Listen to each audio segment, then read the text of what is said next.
and cut to the chase, present a candidate forum of LA's mayoral candidates. There's 3 ways to vote: by mail, by Dropbox, or in person. My name is Sylvester Rivers, aka Sly Rivers. Every Friday at 8 a.m. we cut to the chase. So what we do is we deal with political issues, and we don't put the mainstream corporate media in.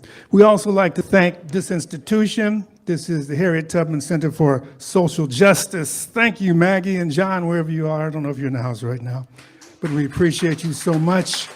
Matter of fact, all this is volunteer because of the love of the people. If anybody heard my show last Friday, I talked about 3 categories of people. There was 1, which is people who care for others. There's 2, I mean, you know, I was in a debate and somebody said, y'all care too much for other people. They actually told me that. And then there's other people who care about themselves and a certain type of people.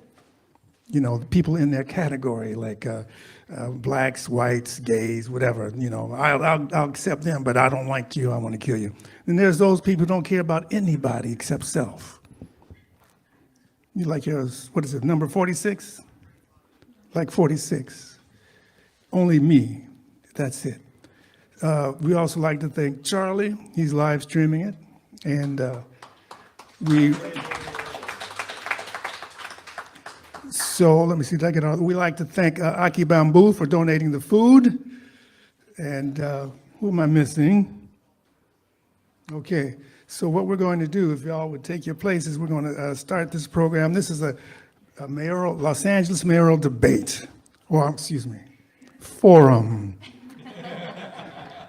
So I appreciate these candidates who RSVP'd with us, so that knows they're doing something. Others, one said no, because she couldn't do it. That was Susie Kim.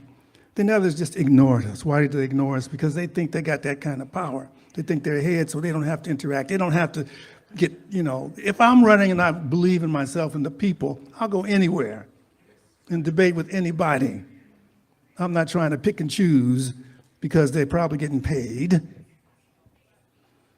Anyway, let me introduce you to our questioners, people asking the questions. Is that a word, questioners? We got, I'll start with the lady on the right. That's Jan Robinson Flint. She's the executive director of the Black Women for Wellness. Give her a hand. Come up, son. Then we have, that's Charlie Wilkin. He's also a member of KPFK. He's doing the live stream and all kinds of stuff. I appreciate him. Give him a hand, yeah. And then we have Dino. He does a program on KPFK called The Signal. And I invited him because he does have a lot of politicians here. Not politicians, but he has politicians on his program. So I'm happy about that. So I wanted him to be part of our questions. What I'm going to do is have the candidates introduce themselves, because on radio, you don't see them. So I want you to be able to match the voice with the name. Make sense? Yes, it does. Just say your name real quick, and then we'll go for the 2-minute thing. Yeah. Hey, I'm Brian Acosta. Thank you, everybody, for coming. Look forward to this debate. Good evening, everybody. Buenas tardes. I am Assad Al-Najjar, and I'm running for mayor of Los Angeles. Thank you. Hi, my name is Andrew Kim. I want to showcase my baritone voice. Thank you. Hey, Andrew Kim, ooh, baby.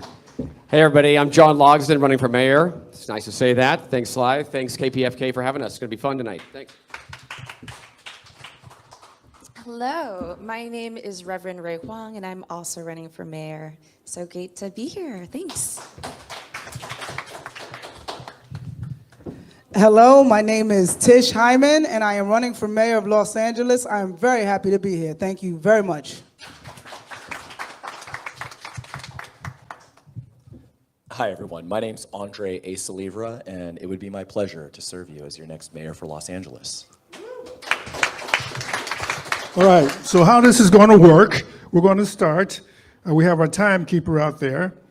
Each candidate can come up and give a 2-minute overview or synopsis of their candidacy. So I'm going to get out your way, and we're going to start with Andre. Andre, come. Come up, introduce yourself again, and take it. Well, thank you to KPFK and everyone who's showing up here today. Truly, thank you for your support, for supporting grassroots candidates, not just millionaire, billionaire interests who are buying their way into our elections. I think it's a real indictment on Karen Bass, Spencer Pratt, Nithya Raman, and the other candidates who aren't joining us today because they're not here for the people. My name is Andre A. Salivra, and I'm running as a grassroots candidate for working class people of Los Angeles. I was born and raised here in LA. This is my home. My grandfather came here from Soviet Ukraine, escaped the Soviet Union in the 1950s, brought our family here so that we could have opportunity that there wasn't in the Soviet Union.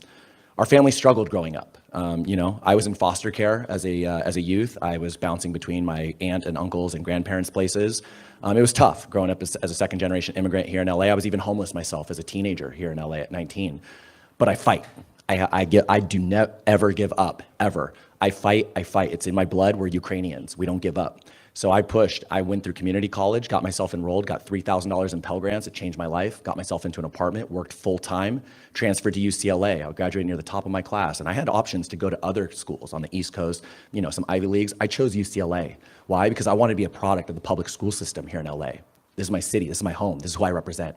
So now I'm fighting for working class people because that's who I am. Every dollar that I've ever earned is my own. I've worked for everything that I have.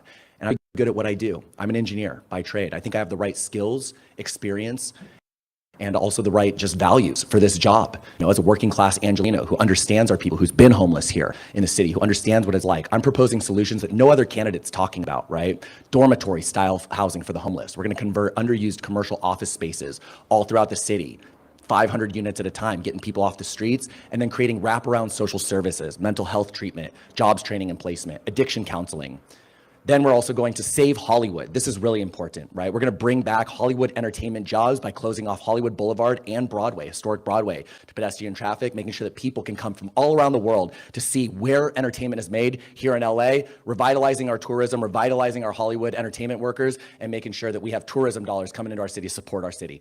Learn more for me about 2 me at minutes. andreforla.com. Thank you. Hello, everybody. How you doing today?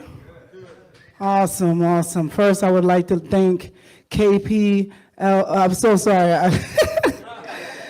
KPFK for hosting this wonderful event. I'm honored to be here. Thank you so much. And I'd also like to say thank you to my fellow candidates for also being here. You guys each represent something that we all deal with every day as Angelinos. And I also want to commend you all for stepping up and running, because I know it's not easy to do this. So my name is Tish Hyman, and I'm running for mayor because we are dealing with a public safety crisis, we are dealing with an affordability crisis, and we are dealing with a housing crisis as well as a trust crisis. We do not trust our government. And we do not trust our government because we don't see people in our government who speak to the problems that we are facing every day as Angelinos. I came here from New York City in 2010 to pursue a writing career and a songwriting music career, and I'm successful at that. I started a small business, and I'm successful in that. And I watched everything unravel as the city fell apart around me. This is not a reality show. This is reality showing up on our front doorsteps, and no one is coming to save us. We have to save ourselves. We have to come together. I am here in leadership to stand aside with you and fight for fiscal responsibility, to fight for public safety, because we cannot live in lawlessness and fear anymore. I'm telling you right now that we need to come together in compassion, empathy, and common sense. We need to leave the parties outside, because right now we are just humans being affected by terrible policies. You can look for me at hymanformayor.com, HYMAN, 4, mayor.com. Thank you so much. Hello, friends. I want to be able to see your faces. Hi, I'm Reverend Ray Huang, and I am running for mayor of Los Angeles. I am a mother, I am a community organizer, I am a pastor, and I am a daughter of immigrants. My family moved from Taiwan to actually Germany and then Australia and then to the US. And I was born here in the US, and my parents arrived first with 2 suitcases and a kid in a country where they did not share the same language, did not share the same culture, and struggled. and they found their community in the church. And it was in that church that I found the village that we needed to be able to support each other, because it was an immigrant church. That is exactly how I was raised, is why I'm running today.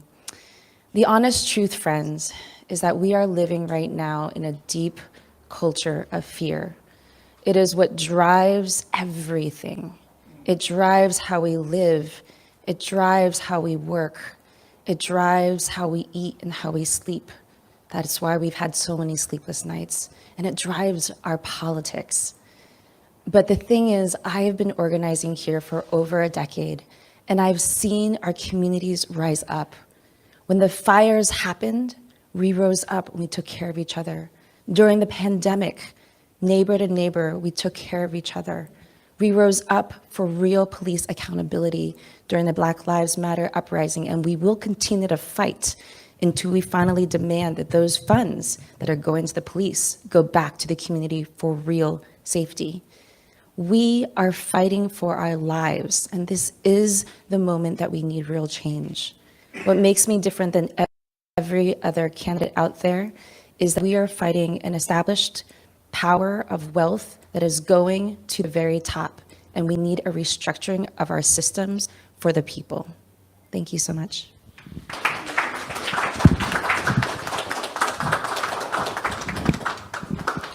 Hello, everybody. Thanks for being here tonight. Thanks, KPFK, for having us. My name's John Logsdon. I'm running for mayor of LA. I'm the common sense candidate. I'm right smack dab in the middle, and my journey to this point kind of started about 7 years ago.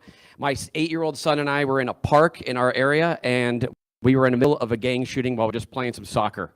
It was an intense situation and one that profoundly changed my life. I went into our neighborhood council and immediately started getting involved. Since then, I've been a chair of the Public Safety Committee, and I've also been on the board of the LAPD Pacific Division. So not only that, but I'm a first responder with the ski patrol at Big Bear Mountain Resort. And when the fires happened last year, I was boots on the ground. I was up in the Palisades helping out. Going back even further, I was actually back during Hurricane Katrina. I was one of the first people that was called up to go with the American Red Cross. So I've seen huge disasters, both big and small. My day-to-day job, I'm a producer and a director in the entertainment business. I own a production company, and I've worked on well over 1,000 projects. I've worked on everything from music videos to live concerts to music videos and feature films and documentaries. And I've pulled permits, crew up, work on budgets. So I pretty much do everything within the business. Wear many hats. It's kind of like being a mayor, right? Trying to make everything happen, look at committees and whatnot. I'm a family guy. I have 2 teenagers. I know what it's like to raise kids in this expensive city, and it's not easy. We have to make sacrifices, and of course, LA, we're always concerned about how safe it is. My wife and I were always concerned about sending our kids out there. Now that they're out driving and in high school, it's kind of a scary thing. I love Los Angeles. My parents, grandparents, even great-grandparents all lived and worked here. So, and I like to think that I take complete advantage of this city. I love it. Like from everything from the entertainment to the great sports teams and the food, the culture. I'm a surfer, so I love being at the beach. It's awesome. My priority is obviously public safety, you know, and obviously to make this place great, we need to work on homelessness, affordability, and the entertainment business. I'm here to fight for it. Thank you.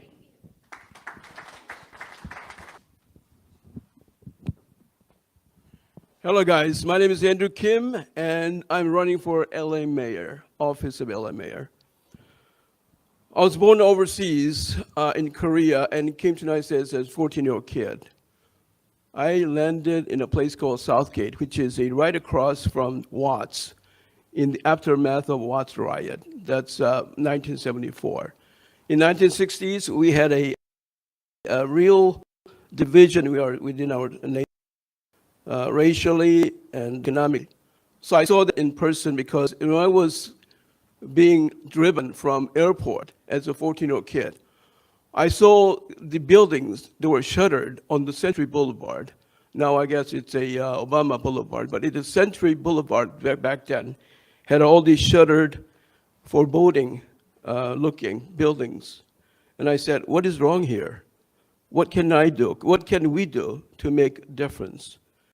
So anyway, I landed in Southgate, and there was a Firestone plant, which was a shuttered also. And I saw the problems that we are having as a nation. So I became an attorney. I've been practicing law for 30 years.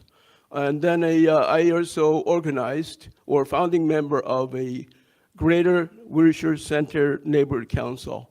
I also became the commissioner, county commissioner for Narcotics and Dangerous Drugs Commission.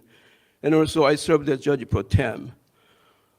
I think that my passion is my faith in Christ. I'm a born-again Christian. And at the same time, my passion is homelessness.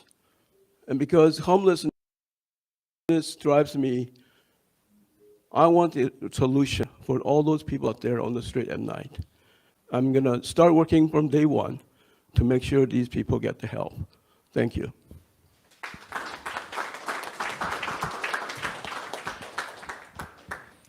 Good evening, everybody, again. It's a pleasure to be here. Thank you, KPFK. And I'm Asad Al-Najjar. I'm an immigrant who landed here in the early 80s in pursuit of education and the American dream. Upon my graduation, I was blessed to start working for the city of LA. And that was the beginning of where I am today, because back in August 1989, in the hiring interview, they asked me the last question, where do you see yourself when you retire? And I said, the mayor of Los Angeles. And on the spot, I got hired. Since then, I started working very hard on that path. So the first decade, I got involved in all kinds of civil engineering projects and structural projects. The transit system, the trains you see, the D-line we just opened, a lot of these, I led the teams to get them there. I was blessed to work under Tom Bradley to begin with, and with the Reardon era, I started learning and working on the budget. The past 26 years, I'm a first responder. I work very close with LA Fire Department, the CERT team, and LAPD SLOs. Also, the past 11 years, I've been very involved with the interfaith to get all the temples, the mosques, and the church to get together. We are united in faith. Our unique city is itself has a character that we don't have in any other city. And of course, with that, I became very active in LA versus hate. Hate is occupying our city. You should see all the hate messages I've been getting the past 15 months I've been campaigning. I started campaigning against my boss, Karen Bass, back in March 2025, and I'm almost here at the end of the road. I have the solutions because I've been inside City Hall. I not only know how to run it, I know how to run it efficiently. You could see my platform at lacity.solutions. Thank you.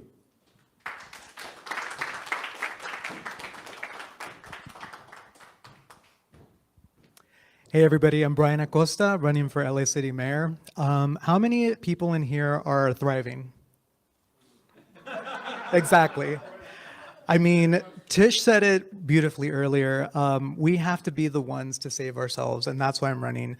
My campaign is really all about setting people up for success and making sure that Los Angeles becomes that shining beacon that we all remember it to be. Because, you know, I was born here in LA. I've lived here most of my life, and I've just seen the city just completely fall from what it used to be. And so my platform is all about affordability, you know, housing, taking care of the homeless problem, and then also creating next-gen solutions for the systems that we currently have, because I feel like we're really running on really outdated systems, and so we need to be able to bring tech in. We need to be able to, you know, take that next generation thinking to be able to create the new systems for tomorrow so that we can be successful today. And that's truly the crux of my campaign. I love this city, and you know, I plan to stay and fight, whether it's on this platform or another one. I'm not going to give up the fight. And you know, I encourage you to check out my website to see the rest of my platform at acostaforla.com. Thank you. KPFK Media and Cut to the Chase present a candidate forum of LA's mayoral candidates. There's 3 ways to vote: by mail, by drop box, or in person. KPFK Media and Cut to the Chase present a candidate forum of LA's mayoral candidates. There's 3 ways to vote: by mail, by drop box, or in person. Thank you. All right, now we're going to throw it over to our questioners. Jan, you want this is Jan Robinson Flint with the Black Women for Wellness. But at any rate, thank you, Sylvester. Thank you, Maria. So what I was going to say, and I think there are 3 mics up here that folks can answer questions with or be prepared to answer questions with. So Sylvester and I have known each other about 40 years. And we were having a discussion on El Haj Malik El Shabazz, Malcolm X, whose birthday would be celebrated on May 19th. And one of the great speeches that he gave was the ballot or the bullet. And he did that in Detroit in 1964, which was before the Voting Rights Act was signed. So here we are in 2026. A point of information, he did, that was the name of the speech, but he did several of those speeches called the ballot or the bullet. The one she's speaking of is the most iconic one. Go ahead. All right, so then therefore I will get to the question as opposed to the prelude since there's been. So here we are in 2026, and once again, on a national front, we are having lots of challenge to people's voting rights, right? If we look at Tennessee, if we look at Alabama, if we look at Mississippi. And when we look at California, some of us feel we don't have a challenge to people voting, but maybe we do. Maybe we have 26% of the people who are undecided about who to vote for, perhaps because folks have given up on democracy. So what do you say to those 26% of the people who are still undecided? Yeah, great question. So the first thing that I'll say is stop voting for money. Right? This is the problem. We keep voting for money and we wonder why this city and this country isn't working for working class people, right? Karen Bass, establishment money. Adam Miller, billionaire money. Spencer Pratt, nepotism money, right? And these are the people, because they have money, they get visibility. I encourage everybody, look down ballot. These candidates, there's a lot of great candidates here. They're fantastic candidates. They deserve your vote. You should be considering them. Don't just look at the money interest. It's our civic responsibility to look down ballot, see who those candidates are that we can support and help raise them up, because that's how we win. People helping people, not money. So I encourage everybody, start looking down ballot, find a candidate that you like. They're out there, and support them. Get involved. An hour, 2 hours a month makes a huge difference to any of these campaigns, I promise you. It's more important, more valuable than money. So don't give up. Look down ballot, vote for somebody who really represents your interests, and I promise you, it won't be somebody who's coming from money. So that was what I would say to the voters. Anybody else want to hit that? When you come up, just say your name before you start the answer. Andre Solivra. Thanks, Andre. Very passionate. Guys, listen, I feel your pain. A lot of people have given up on our democracy and they think our votes don't count. But I urge you to understand that they do count. The biggest thing that they did was fool us into thinking our votes don't count. Look at each candidate, read about their policies, and pick the candidate that works for you. I say to the 26% that are undecided, I understand why you're having a hard time choosing, because they're only presenting you with 3-4 choices. But there are plenty of people running for mayor who truly care about this city and who have plans. I urge you to go look at my website, which I have a focus on public safety with a regard on women's safety, because I'm very focused and concerned about women's safety in the climate that we have today. I'm focused on economic revival, focus on candidates who speak to the needs that you have. But we're here and we're ready to fight. It's not easy to put yourself out here and run for mayor, but we're doing this because we care about the city. So to anyone who's feeling unsure or uneasy, I ask that you dig deep for hope, because it is there and we are here. We're here to fight for you. Thank you. So I have a little bit of a different perspective on this. As I've been campaigning, one of the things that I've found is that people don't have the space, because we're getting hit with the war in Iran. We're getting hit with affordability. And so one of the solutions that I offered is something I'm calling the LA Now app. Earlier I forgot to mention I have 2 decades experience as a creative executive, working in tech and film and various other industries in the city. So I developed this app. And so one of the things of the app that I think is great is that it gives the space for it. Because how many people here could have shown up if we actually had push notifications on something for like a town hall? Or having better access to the candidates. Because they're right, there is so many good candidates up here that we're not seeing. So I really think that if we use technology to push accessibility, that's going to be a great way to get more people involved. And that's what I would be pushing for as mayor. All right, so this is Assad Al-Najjar. My platform is based on change and reform. I have a little of a cheat answer coming in from the wall when I came in. I was very impressed with what it's saying there. It says, I call for the people. I worship and kiss the land under their feet, and I will serve them the way they need. This is something really touched my heart, and I'm going to go by it, and I'm going to adjust my platform to that. We are here because we all love Angelenos. We are here all to serve Angelenos. We have a failed mayor. Yes, I see her every Monday and Friday, and believe me, if she listens to 1 in a million of what I say, she wouldn't be in the boat where she is. We have a failed councilwoman. She's lucky CD4 is running the way it is because the people she got know what to do. Right now, change is imminent. You need to find the people, such as myself, who's been building the city, and now they need a chance to maintain it for you, to bring it back to its golden age. Thank you very much. This is John Logston. Okay, yeah, to the 26%, this is what I like to say. I am the mayor that everybody wants, they just don't know yet. And I like to say that because, the media, they kind of just go for the top 3, top 4, top 5. And then everybody else is kind of just down here. And I know that firsthand, and I know a lot of us do firsthand. So for the 26%, I think you just got to do some research and look into it, because there's a lot of people that you're just not seeing at the top. And I also like the idea of ranked choice ballot voting, because I think and if you don't know what that is, it's basically like you can vote for like 3 people, right? And so you maybe pick your top choice, and then your second choice, and your third choice. And then it kind of weeds out from there, because if everybody does it, maybe you get the first top play, the person that is in the media, but then other people are picking people further down the ballot. So that's what I like to say. I know it's kind of a game, this whole mayor thing, and any election, so to speak. So I've learned a lot since I've been in it, and it's very interesting, so to speak. Thank you.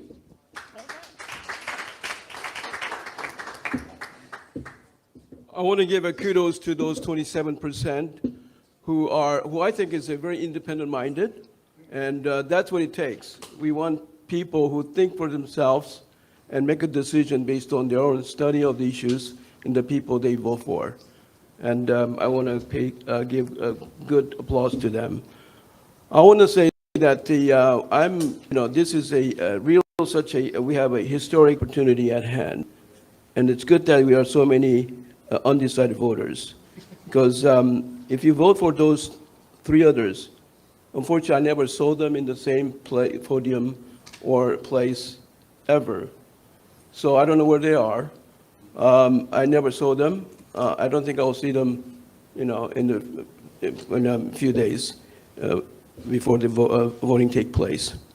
So I want to say that that my passion is for the homelessness, and it's recovery first instead of the housing first.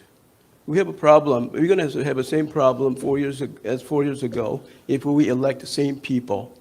And we're going to have the same people shouting there's a crisis, our city is going down, there's going to be emergency declared from the day one. We're going to say the same thing after 4 years.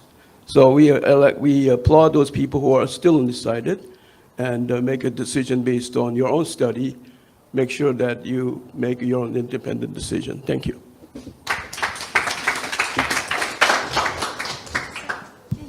Clarification, how many percent you said? I said 26, but who believes in polls? That's exactly what I was going to bring up. I'm Reverend Ray Huang, and the truth is, it's not that it's only 26% that's undecided. The truth is that 70% of Angelenos sat out of the primaries the last time we held this election. It's not that we have undecided voters. It's that we have people who live here who do not feel represented, who do not feel like this city belongs to them. Right now, what we need to do is to challenge the way that we are currently running our government and our systems because it's not meeting the real needs of Angelenos. Our system is bent towards retaining power, hoarding power and wealth into the few. The reason why so many people right here have never been represented in politics, why we haven't been heard, is even in that poll you're talking about right now, did not even include our names, right? I believe my name might have been included, but. Loyola missed you. Yeah. Loyola excluded you. Oh, there we go. 100 students from outside Los Angeles. So here's the reality. We need a full-on change. And what that looks like is being able to put that wealth and power into our hands. And the way we do it is by fundamentally changing how we vote and make decisions in our city. And that includes participatory budgeting, where we get to decide where our money goes and how we make decisions in the city. Sorry for my time. All right, so we're going to move on to the next panel of questioner. We'll come back to you, Jan. Black Lives Matter grassroots. They did a survey, an online survey, to find out what the people wanted, not what money wants. So the online survey, our next panel questioner is Charlie. He is going to, his questions are going to revolve. Well, go ahead, Charlie, take it away. All right, so this people's budget comes out every year, and this year it came out at the end of April. And what it especially looks at is what kind of services that people in LA want with their tax dollar going to the city. And some of the key demands were, on this particular survey of 1,300 people, police funding reduction. Nearly 90% of respondents rejected increases in the LAPD budget, which often accounts for a high percentage of city spending, roughly 46% in previous years, and a shift to public services. Residents advocated for increased investment in affordable housing, mental health, crisis teams, and park maintenance. And reimagining safety, a focus on non-police responses to community issues. And the contextual difference is that the mayor's proposed budget for 26-27, in contrast, Mayor Bass proposes $14.9 billion budget that increases police hiring to 510 new officers, targeting 8,555 total officers. Well, in the context that we have, our country has about 10 times more incarcerated people than other modern countries in the world. Would you say that, would you weigh in on the side that we need more police, more budget for police? Or what do you think of this idea that this people's budget ideas, proposals? So, what is your opinion of those? Go ahead. As she's coming up to the mic, I'd like to just say that the reason Karen Bass, she had promised not to increase the police budget, but she did. So a lot of organizations did not sponsor her for that reason.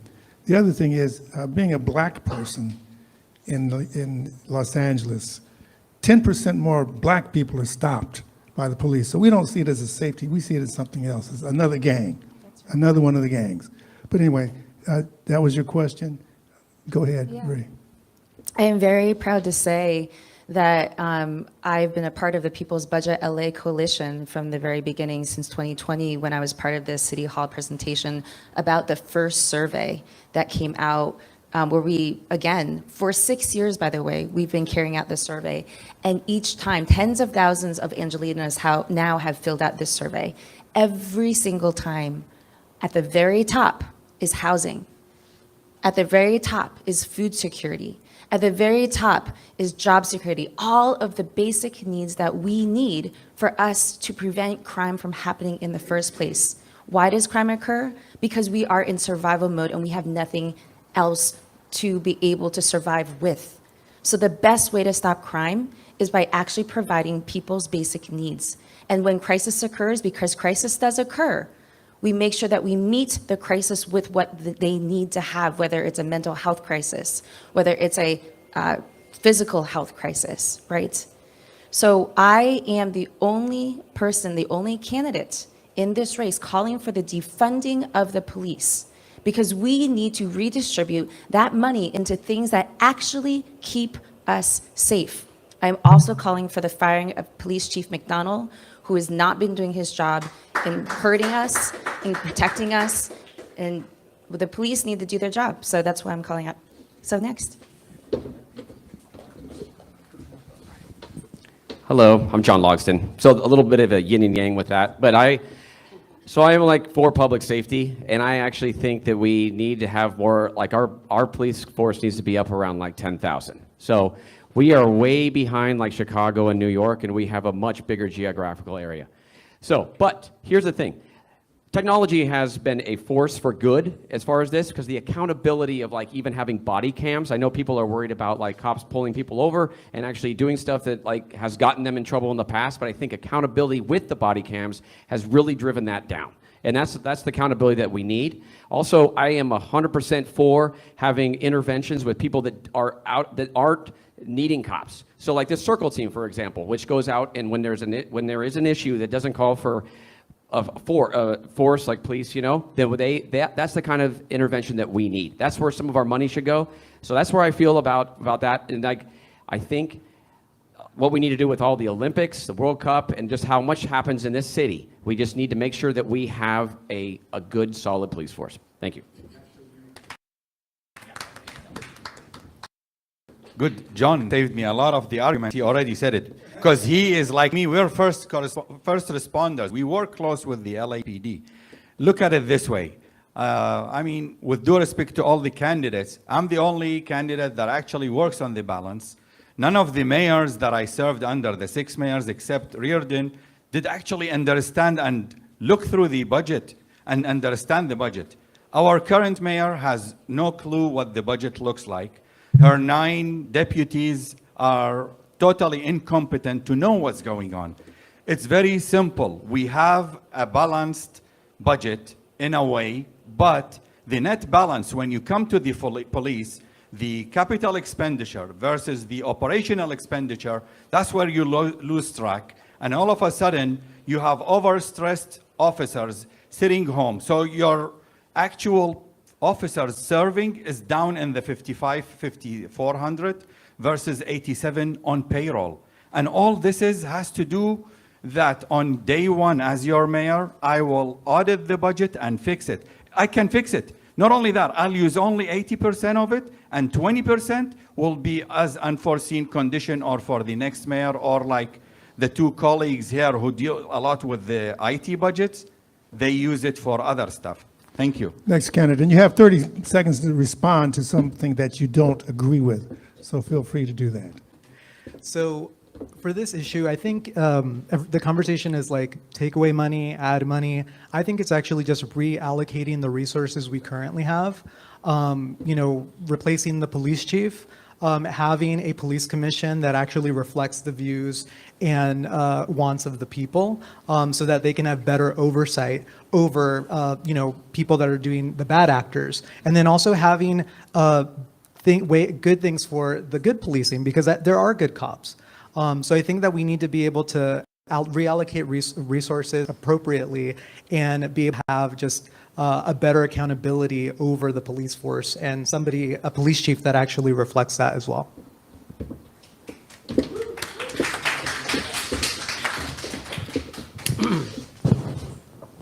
Some of you may not know that John was a former police officer himself, so he has a little different opinion about that.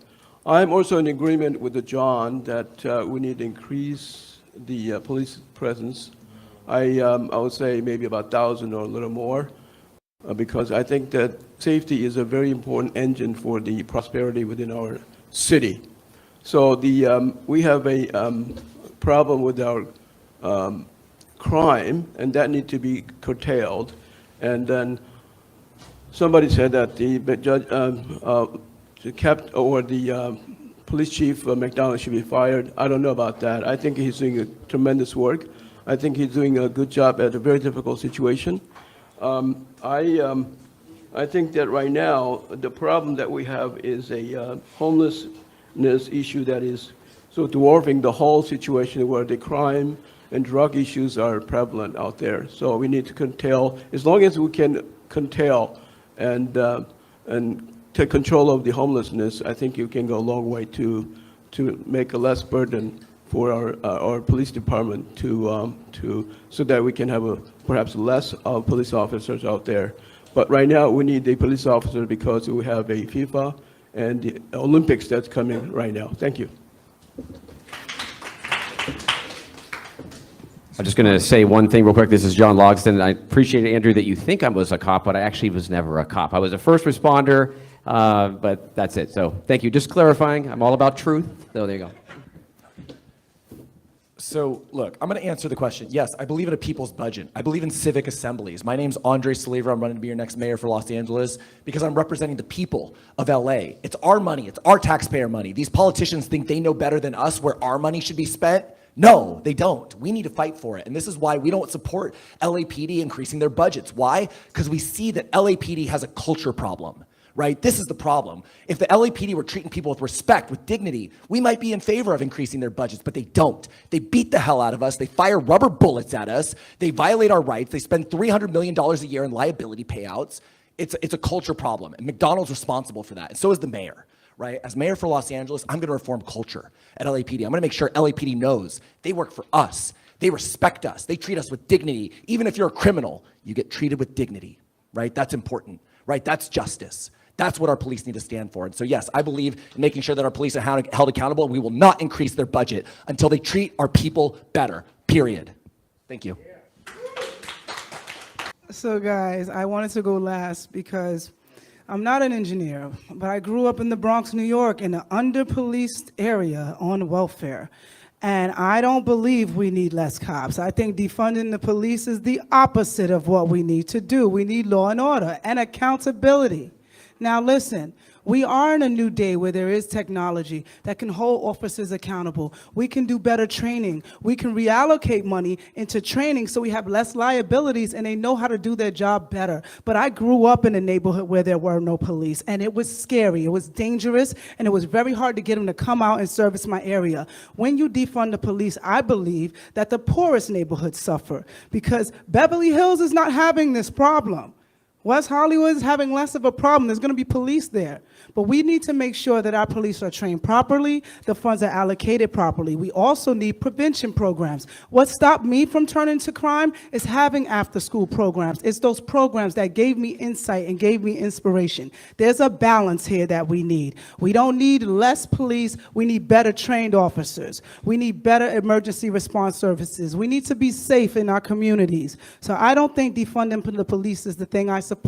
Reallocating funds and making sure our officers are trained and making sure that the people who need it most get the safety and the help that they need. Thank you so much. I'm Tish Hyman. Just a clarification, it's not to just defund the police, it's to reallocate the money so it goes to other things. In terms of reallocating the money, here's the thing we also got to understand about LAPD, right? Is that right now, LAPD, the average police officer makes $80,000 to $110,000 in their base salary, and they make another $20,000 to $50,000 in overtime, right? And the reason for that is because they don't want to hire more police officers. They like when there's fewer officers so they can raise their overtime. We need to cap overtime. That's a big part, I think, that we need to start talking about. You shouldn't be able to make double your salary in overtime, and that, I think, is an important thing in determining how we're reallocating the police budget. Everybody, right? Everybody went? KPFK Media and Cut to the Chase present a candidate forum of LA's mayoral candidates. There's 3 ways to vote: by mail, by Dropbox, or in person. KPFK Media and Cut to the Chase present a candidate forum of LA's mayoral candidates. There's 3 ways to vote: by mail, by Dropbox, or in person. Okay, so our next panel of questioners is the mighty Dino. His program comes on every Saturdays at 12 to 1. Thank you. So first of all, let me congratulate all of you for having the courage to do this. Ray was on my show, and I always like to ask that question about what made you go and run for office. So props to you all. I want to give a little context to my question, and this is going to speak to you all as you face the challenge of one day becoming a public office holder. And that's this. Around 2010, the city of Los Angeles, the county of Los Angeles, started picking up the dubious distinction of being the wage theft capital of the nation. Today, the city, the county of LA, is still the wage theft capital of the nation. On average, $28 to $30 million are stolen every single week, a majority of which is impacting immigrants, other migrants, women, people of color. For the last 15, 16, whatever years, every new wave, every new generation of elected officials, especially those that come in with the passion, with the drive, with the dedication, the determination to make changes. As somebody who's worked in public policy for as long, 30 years, this has been one of the issues, full transparency, that I've been a part of. And in the last 3 years, we've been looking at possible changes all of a sudden. For the first time, it's 2010. And then 3 years ago, we were told, budget, we're not going to be able to pass these changes. A year later, budget, we're not going to be able to pass these changes. And all of a sudden, I found myself saying to my colleagues in the public policy arena that I work in, yeah, we're going to keep going as the wage theft capital of the nation. Here's where I'm getting at. Many of the folks who came into office since that dubious distinction in 2010, we've had 3 mayors, Villaraigosa, Scarcetti, and Bass. We've had dozens of council members, some that turned out, new ones that came in, some lost. And again, every once in a while, you'd get somebody to say with passion, that's going to change under my watch. And here we are, 2026, and we still hold that distinction. At some point, everybody who previously said, I'm going to make that change because that's ridiculous, came up against one universal truth. You're walking into a system. I think it was Ray who said, we need to change the system. But once you go into the machine, Assad, you find out the reality, and I've heard it firsthand from elected officials who've said, Dino, it's not as easy as I thought it was going to be. You have to play politics.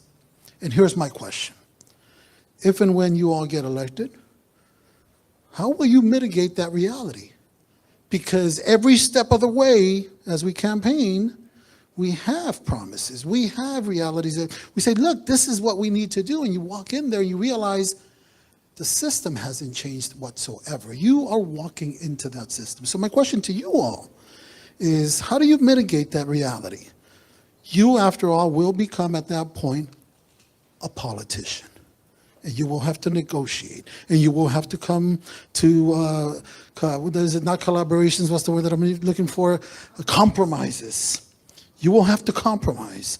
And you will look back and say, okay, Dino, maybe we might not be able to address that. And what do you say to the constituents then? So I just kind of want to put it out there because I think this is the reality.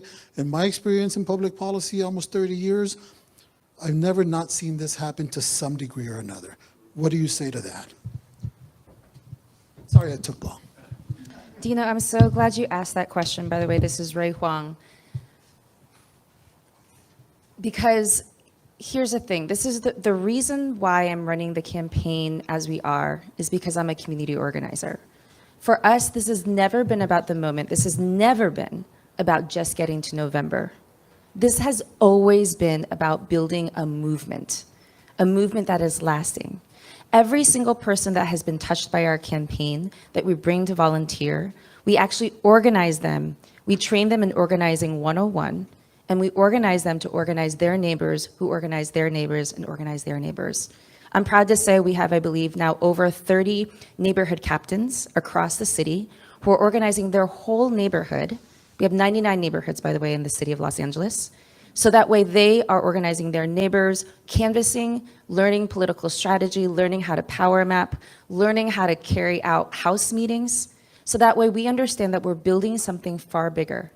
The goal of my campaign has been, one, to be able to bring faith and hope and belief that things can change. Because if you feel in despair, you will not participate. And we need people to be able to participate and feel like they're full partners in the city. The second is to be able to bring them into this organizing movement, connecting them with different organizations on the ground who are moving power.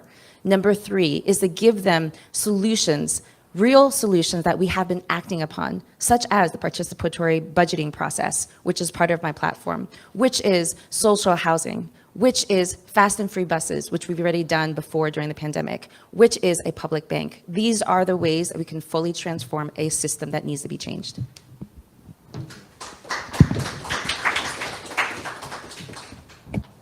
Oh, systems.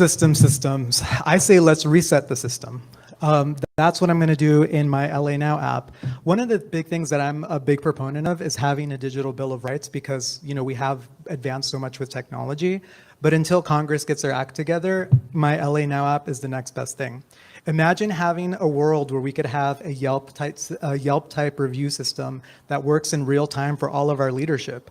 I think this is a great way to be able to hold people accountable in real time and actually, instead of compromising and saying, no, these are the things that we want as people to be passed. These are the things that our community needs, and this is how we're going to do it. So, and the great thing about it is, as a mayor, that gives me a bully pulpit to also hold these people accountable.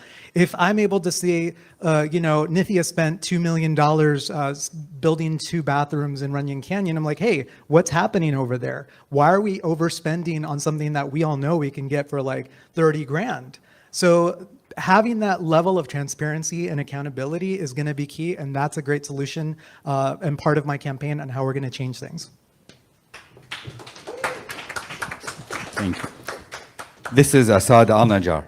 So as a senior manager, whenever I did any of the bids and the projects, I always insisted on the certified wages list because that was my own contribution within my little bound of the projects that I handle to put a limitation on the wage theft. The wage theft is happening a lot, yes. I've discussed it with the DA Hockman a couple times to find solutions on that. Like Ray was mentioning, the neighborhood council, when it started 26 years ago, we had the power to go in and try to do, even though we always stumble on a closed door, but that never stopped us from speaking until we had City Attorney Mike Fura. He put a gag order on us in which I've been fighting since 2016 to get over it. Heidi Stein still tried to put gag on us for us in the Porter Ranch Neighborhood Council not to speak about anything because they go, okay, you're a city employee, you're a Porter Ranch Neighborhood Council, and then you're just coming and say, I am an Angelino? Yes, I am an Angelino. I speak as an Angelino. The way we do it, we expand what I've been doing as a little senior manager in there on a citywide. And then we get the empowerment from the future city attorney to the neighborhood councils. Thank you, sir. Okay, city theft is, the labor theft is a very important, wage theft is an important aspect that we need to tackle, of course. But I think that more important is the whether a candidate is actually independent of the special power. I think that's very important. My candidacy has been, by the way, my name is Andrew Kim, I apologize, has been beholden to none. And that's my motto. And as you can see that, look for people whose candidate is supported by special interests. I think when you see that, then that person probably is going to be compromised by those interests. So the fact that we don't see those 3 other candidates here speaks a volume that they don't need you guys. They just need those special interests to get elected, so they don't really need you guys. So I think that that's one way of knowing it. I think that we need to have an independent audit of all the departments so that so that our government, city government, is run efficiently. We did have a Department of Efficiency, but somehow it disappeared, defunded, but we need to bring it back. Thank you. Hey, everybody, I'm John Logsdon. As far as the wage theft, and I think this is where we are in 2026, honestly. I think we're at the precipice of where technology is here and accountability is here. So we should be very transparent where everything is going, how the money is being spent. Now, I'm not a politician, sure. I've signed up to run for mayor, so automatically I'm sure like all of us all of a sudden are politicians, right? We're up here, I'm up here talking right now. But what I'm saying is that like, when you get to City Hall, when you are the mayor and you're trying to, like as I was saying before, I was raised in a household that was a divided house. I was a Republican dad, Democratic mother. So I like to think that I personally bring people together. That's why I feel like that's where my leadership is. And as far as being accountable, and there's things that come up, sure, we need to play the game. Someone wants something over here in this district, someone wants something over here, and we got to do that. We actually have to come to a compromise. And that is where politics becomes that fine line. But I think what we need to be is we really need to be just transparent. So I have an ideology that I believe in, and if I'm going to try to go forward with that, and I'm going to try to push, but there's pushback on that, and I have to compromise, at least with accountability and transparency, the people that voted for me will know where I stand. Thank you. Tish Hyman, 3 things: audit, improve, replace. We audit, we find out what works, and if it works, we improve it, and if it doesn't work, we replace it with a system that does work. In regard to how I would deal with other politicians, one, if you look up here, you'll see a lot of people who are running for office who are not politicians. They are people who care.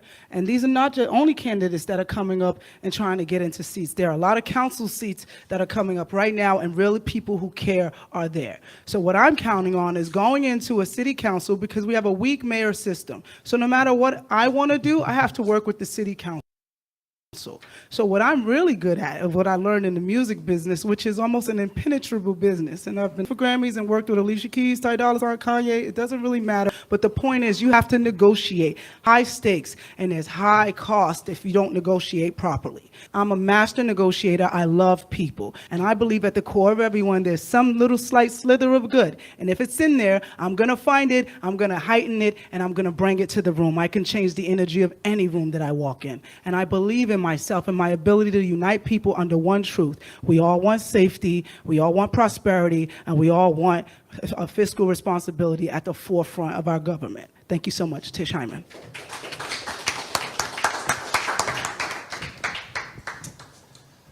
Thank you. My name's Andre A. Salivra, running for Los Angeles mayor. So, wage theft, it's a problem, right? We need a system that actually works, right? We keep hearing this. The system is broken. The system is broken. I'm literally a systems engineer by trade. I'm one of the top systems engineers in the entire United States. I've been doing it for 15 years. Companies call me when their systems are broken to fix them. Why? Because I'm good at working cross-functionally with lots of people across dozens of departments, teams, executive people, people working in the warehouses, people working in marketing or other departments, right? I can do this at City Hall to investigate the situation, figure out what's going on there, create a solution, right? We create multiple solution plans, figuring out which one of these has its pros and cons, and then we align the people. This is the most important part. We need a mayor who's going to align the people, use the power of the microphone, use the cultural power of the mayorship to align the people behind a common cause. That's why as mayor for Los Angeles, every second Sunday, once a month, outside of City Hall, I'm gonna give a State of the City address where I will address the people of Los Angeles right on the steps, telling you what's working, what's not working, who are the roadblocks, who are the people that are preventing us from making progress in our city. I will identify them by name because I'm an independent, right? And I'm fighting for our city, working class people of our city. And I will tell you, the people, how you can get involved, how you can put pressure, where the pain points are, and so we can get aligned to make real progress and real change in our city. My name's Andre Salivra. Vote for me on June 2nd. Thank you. Easy. But I want to look at the question of safety. Now I want to ask a couple of candidates who had opposing views to come up with the policing thing and redoing the budget. I think you two, I want you up there, and you, if you all go to the mic, I want you to, because some wanted to increase the police budget and others say we have to reimagine. So what I want you to talk to each other of how and why it should or should not work. My opinion, I guess I'm allowed to give my opinion, is that I heard on the radio this morning, not a different station, I shouldn't say, but that there was a situation where a family won a multi-million-dollar settlement because a police officer planted a taser on the gentleman, planted a taser on him. And he said, oh yeah, my life was in danger, blah, blah, blah, blah, blah, blah, blah. So when we keep saying retrain, but it's a culture that's been there. Like when Dino talked about the system, that system has been there and has not been kind to just the grassroots people. It's been kind to the people with the money and in power. So I want y'all to dialogue with that. Why it should be, yeah. You were anti and you were pro. So another, yeah. I want you up there, yes? And then, John wants to increase the right. I want 2 and 2. So, yeah, so I want you to talk to each other. I mean, I don't see, I mean, I think studies have shown that more police does not stop safety. Right.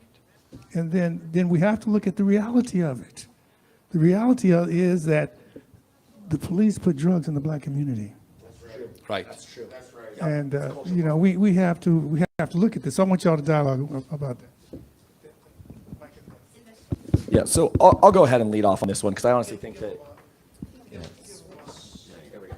Great, awesome. So, look, as I've said before, there's a culture problem at LAPD. My name's Andre Saliva, running for LA mayor. There's a culture problem at LAPD, right? The fact that some of these officers would even do this, it's despicable, and it's a fireable offense, but the problem is the police unions protect them, right? They're protecting the bad cops. They're protecting each other because they see themselves like a brotherhood.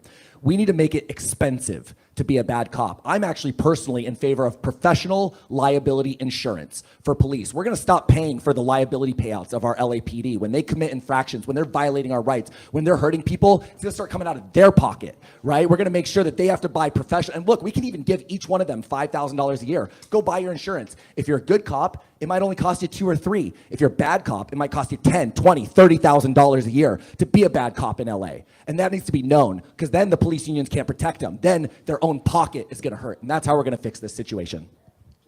Okay, so basically in any entity, there is the good, the bad, and the ugly. For me, being an immigrant, when in the 80s, my first encounter with the police was like, hey, camel jockey, why are you speeding in your car? And it's like, okay, camel jockey, where did that come from? Or then after the September 11, I'm up to date, I'm labeled as the terrorist, the Arab terrorist who's gonna blow us up. And even if you got now into my Instagram, oh, what are you gonna do? You're gonna recruit more terrorists?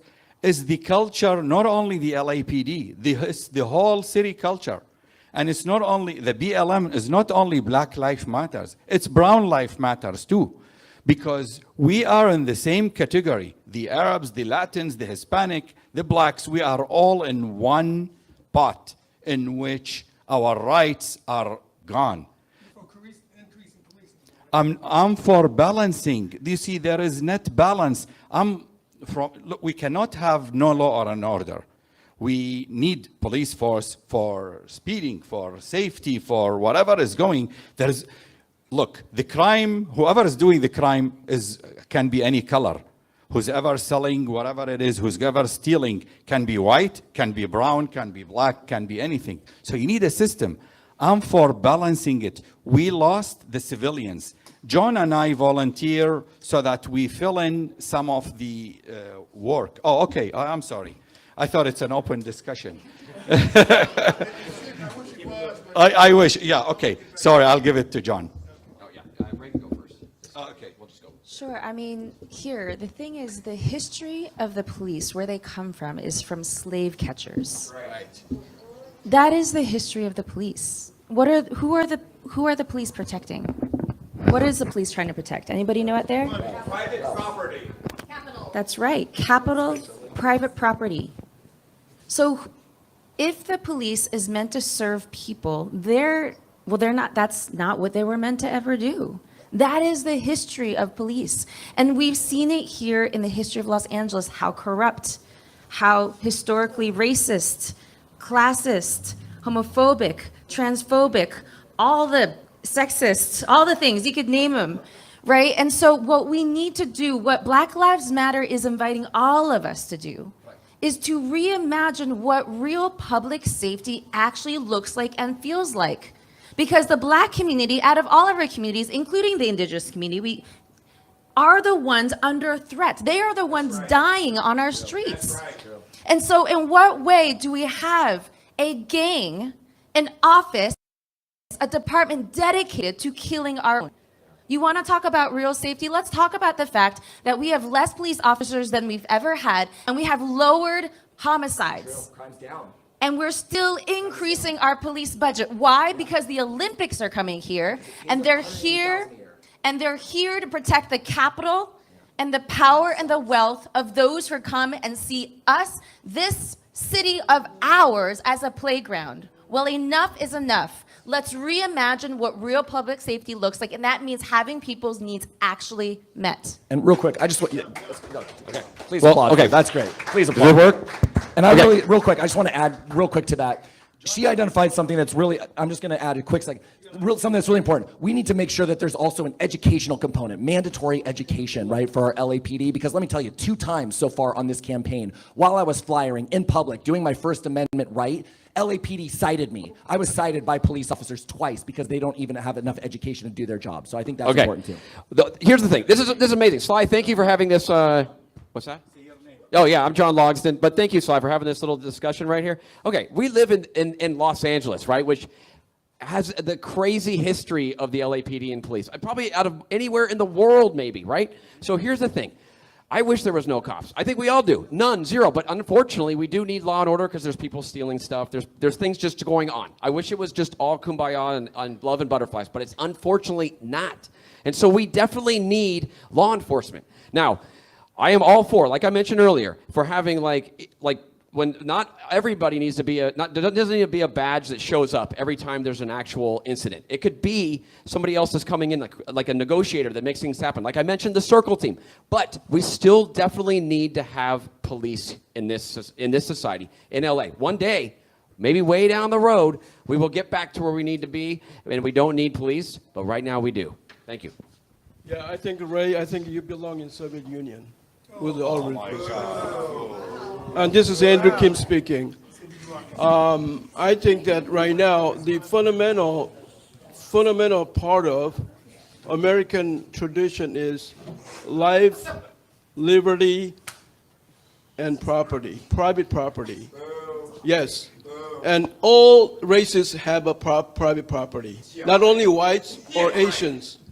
And we need to protect them for the well-being of a nation and of our city. I want to hear what. Yeah. Well, let's move forward. First, I have to say the Soviet Union doesn't exist anymore. Let me- It got dissolved. But I wanted 2 and 2, so we're going to move forward. Can I just jump into one really quick? As the only Black life on the stage, please? Because I hear this word and I hear these things and I'm like, okay, interesting. Listen, guys, I understand that there has been police brutality. I grew up in the ghetto. I do understand what we're saying. But like I said, there needs to be balance.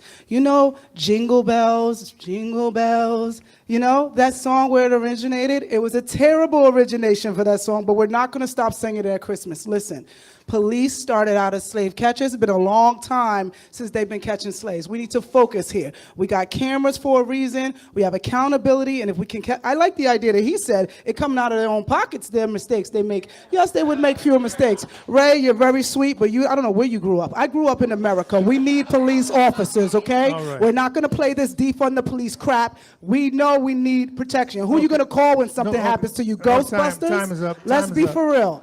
Okay, let me do clarification. Let me do a clarification again. They're not saying defund the police. They're saying reimagine, rechannel the money to other things that might work. Now, at this point, I want to see if anybody in the audience has a question. Name, if you'd like, and your question. Certainly. My name is Philip Walker, and I do want to thank, I actually know a lot of these people too, and thank you all for getting up and really standing up for your city. And I do want to say that first and foremost. we may all disagree, but we all agree that we love this city and that we're here for it. And I know that you all have worked hard. Like, I've seen you all work hard. So I want to say that first and foremost, and that's very important. And your question. The thing that thank you. The question I want to ask too is, like, the point becomes this: like, some people need protection from the police. And I want to, like, actually give you an anecdote from 2020 when I was actually involved in, like, the protests in Santa Monica, and I literally watched platoons of police run past looters with buckets full of shoes to beat the living crap out of protesters.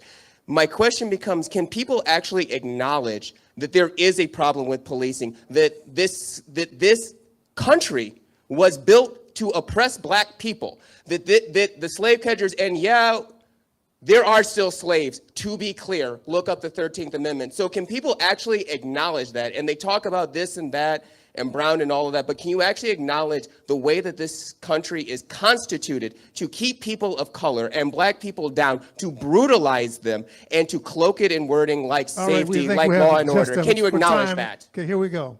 My brother, I It's gonna make definitely me hear work. I you. have to edit it out. I don't want to do no I editing. can acknowledge that, yes, there has been police brutality. My brother was beaten nearly to death in the 90s by the police, not at a protest, just in his neighborhood. Things happen, tensions rise, things get out of control, but there's no reason to paint the whole entire brush. We need the police. They need better training. They need accountability. We need to hire, more diverse people to work in the neighborhoods that maybe they grew up in so that they actually know how to deal with the people. There's got to be balance, my brother. We cannot say that we don't need police because something happened. Okay, It's happened. It's time to move on and move forward together. I'm going to interject We're a here. community. I'm going to interject here. I think you answered his question, but he's not saying that we don't need police.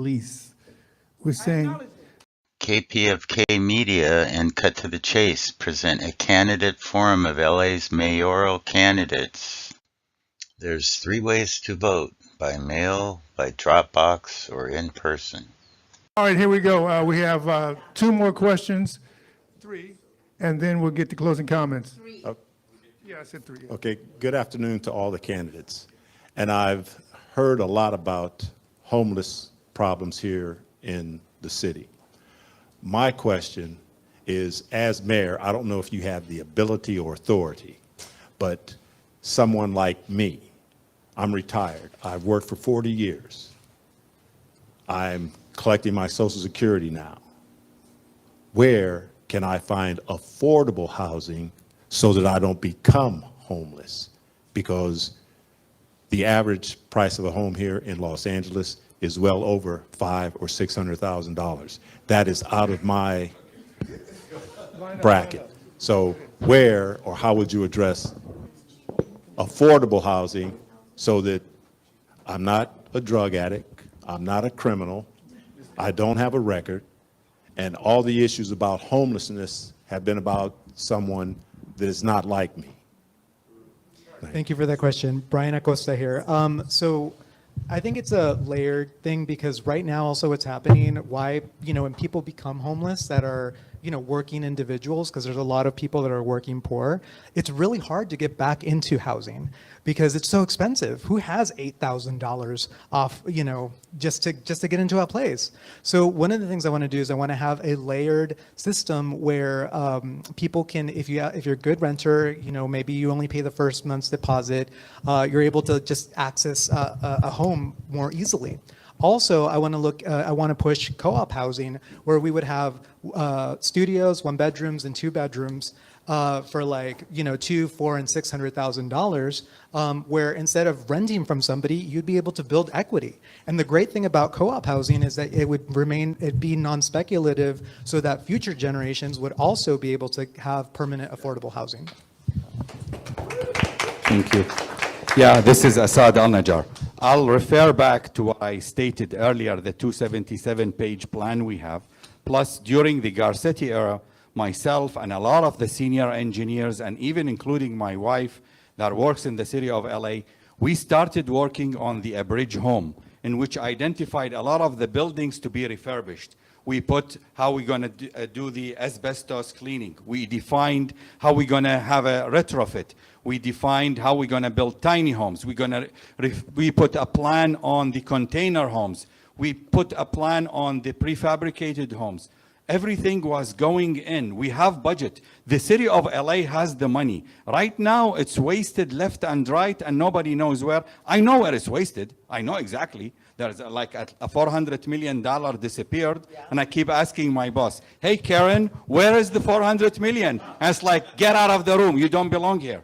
No, really, we have it. We can do it. It's got stopped. Garcetti used COVID to stop, but then now, with me, I know where it is. Day one, implemented. I fire all the deputies and all that. I have a great team here. They are ready. We are all, look, maybe one of us is going to be the mayor. And whoever it is, we're going to work collectively together because we complement each other. Thank you. Thank you, Assad. And yes, it would be my pleasure to work with any number of these people here. Truly, Assad's fantastic, but everyone here has smart ideas. And my friend, your question resonates with me. I was homeless here. I've been homeless here. Even now, after I've made it, whatever, I still rent. I've rented my whole life. I've paid $300,000 of money that I've earned to landlords. I own nothing, and they want it to be that way. The solution, social housing. We need to improve social housing. Every other modern country around the world has some amount of large-scale social housing. 40, 60% of people live in social housing, dignified social housing, right? We make it a priority, right? So it's not a speculative asset like Bryant was talking about. So it's something that people live in, working class people. We don't have to worry about their rent going up despite the economy struggling, which is happening right now to everybody in our city, right? We need more social housing options. So that's why I'm promoting public dormitories, right? For the lowest, most vulnerable, with even single room occupancy and even places to move you up. And then I want the city of Los Angeles to buy apartment buildings, own and operate those all throughout the city. Social housing options where if maybe you're a city employee, you could get one of those. And they're nice, they're dignified, they're modern, they're new. But we need our government everywhere, not just here in LA, but around the entire United States to start investing in social housing for the people. Thank you. I agree. So we often talk about housing and homelessness as two different things, but the reality is they are two sides of the same coin. And the antidote is permanent affordable housing, and it is through social housing. I'm proud to say that I've been working on social housing for the last 6 years of my career. I have helped pass a statewide bill that is a study bill on social housing in the state, so we can identify what strategies and solutions we need for the state to be able to build out the infrastructure we need to expand social housing in the state of California. I sit on the advisory committee of the state, and over the last 6 years, I've been also supporting our Measure ULA, which is now revenue for social housing, which is right now being under threat and under attack by Mayor Karen Bass and also Councilmember Nithya Raman.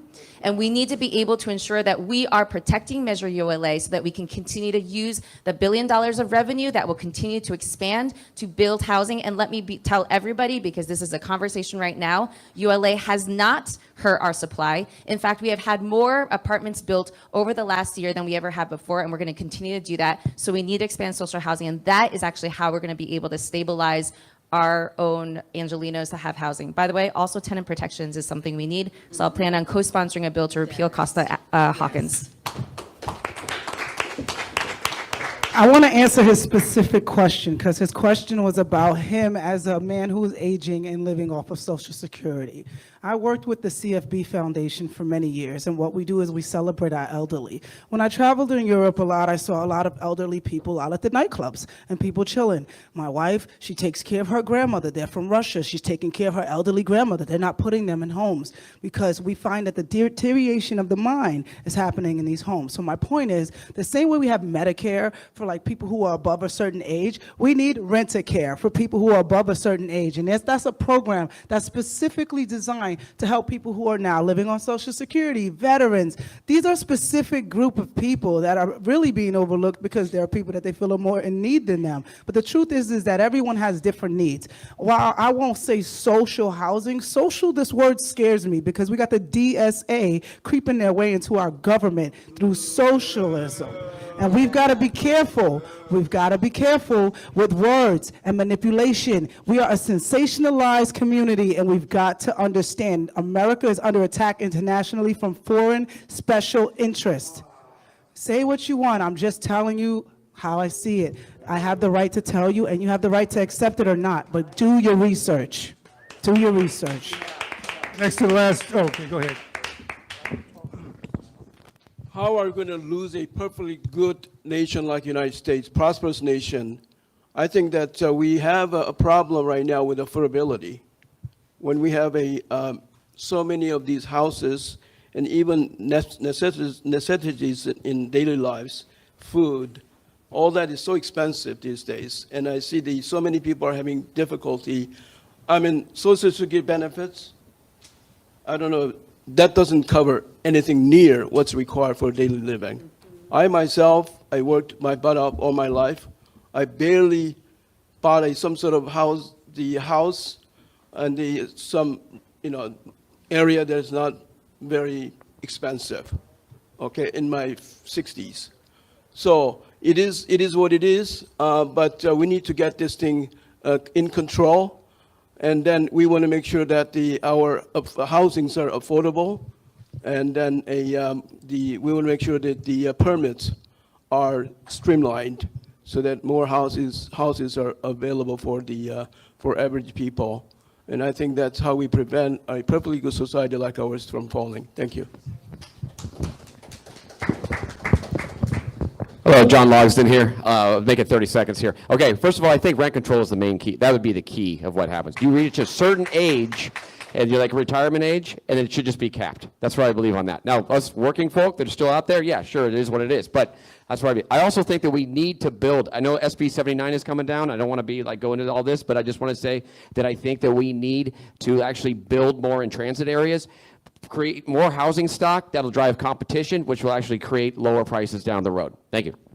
We're going to have two more questions, and then we'll have closing comments. Hello, everyone. My name is Mohammed. I was born in Detroit. I recently moved to California to become an Angelino, Michelangelo. So I wanted to say, I had a comment and a question. My comment was that I believe that we don't have mayor candidates. We have presidential candidates all sitting up there. And I really wanted to say that we want to work together as humanity to solve the problems, starting with Los Angeles and then going to the world. My question is that I am Muslim, but we believe in everybody, as I consider myself a humanitarian. So my question to you is, how are you going to conquer Islamophobia, even if it's against any religion, in regards to spirituality? Because we believe in universal, the spirituality is universal. It's not tied down to a specific faction. It's tied down to all of humanity. So my question to all of you, I just want to say that I'm the spiritual leader of the Watts community. This is why I moved to California. And so they chose me to represent them spiritually. So we have the... Good question. For time's sake, let's get to answers. Thank you, Mo. So, being the Muslim candidate, I mean, I consider myself an American and Los Angeles, Angelino, and that's about it. But from the campaigning, I realized there is a lot of this Islamophobia going. Folks was asking me about Sharia law, and it's like, what the hell are you talking about? And things like that. But what I can do and what I have been doing is the past 11 years, I've been very active to get the church, the temple, and the Muslims all together. And you have to, this is a different even subject. Muslims are divided between Shiite and Sunni, and they don't even talk to each other, and things like that. So I brought all the religions together, and I continue to celebrate each of us together. Yes, there is books, but at the end of the day, we are all children of God. We are all united in faith, and our diversity is our uniqueness. Thank you.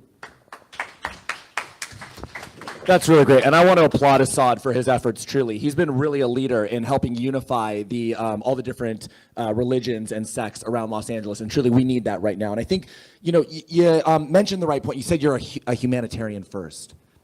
That's what matters, right? And here's the difference, is that we have religion and we've got humans, right? I'm an American first. I'm a Ukrainian second, right? I'm a humanitarian first, I'm a Christian second.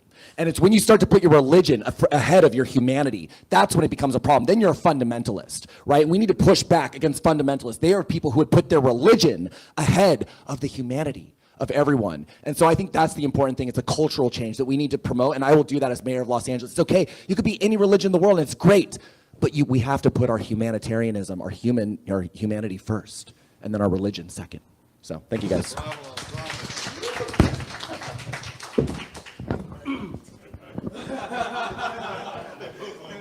My name is Andrew Kim, and I want to remind you that there's a way to tell the good religion from bad religion. Okay, you see the fruit of what they're teaching, the fruit of their product. Let's see the product. If it's good, 9 times 10, it's good religion. I say to the Muslims, do the good work. Do the good work for the community. Raise your children correctly. And do the example for a community. And if you do that, then you'll be recognized. And then make more of Assad, people like Assad, okay? So, that meant to be a joke. Anyway, so do that and then be good. And don't blow up airplane or enslave girls. What'd you say? That was very Islamophobic right there. Sorry, I was gonna speak, but now I feel like I just need a moment to process what just happened on a radio show. Woo. I gotta say, in the Harriet Tubman Center when you're here, no anti-Muslim stuff, no anti, no. No anti-Semitic, no anti-anything. All right, now.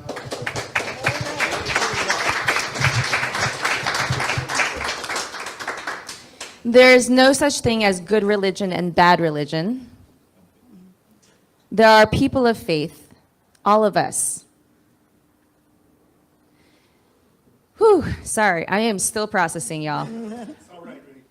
I am a pastor, and I have been working my whole career around bringing different faiths together, whether you are somebody who considers yourself a person of faith or not, to be able to figure out where and how we are moving to build and to challenge and to change this world together. And that is the only thing, that is exactly what we need to do to be able to combat Islamophobia, to combat anti-Muslim sentiment, to combat anti-Semitism. These are all the ways that we need to come together. So we do have to actually spend time together. I spent time in the West Bank myself. This is why I am for Palestinian liberation, and I feel very strongly about it. And so the ways that we can be able to bring ourselves together is that we have to actually create third spaces. And this is why actually something like fast and free buses, I actually see as a way to be able to bring our communities together, as well as creating more opportunities to continue to build with our faith communities to solve our problems. And so I've actually been very active in this for a long time, working with Clue, working with LA Voice, and I will continue to do that as mayor of Los Angeles.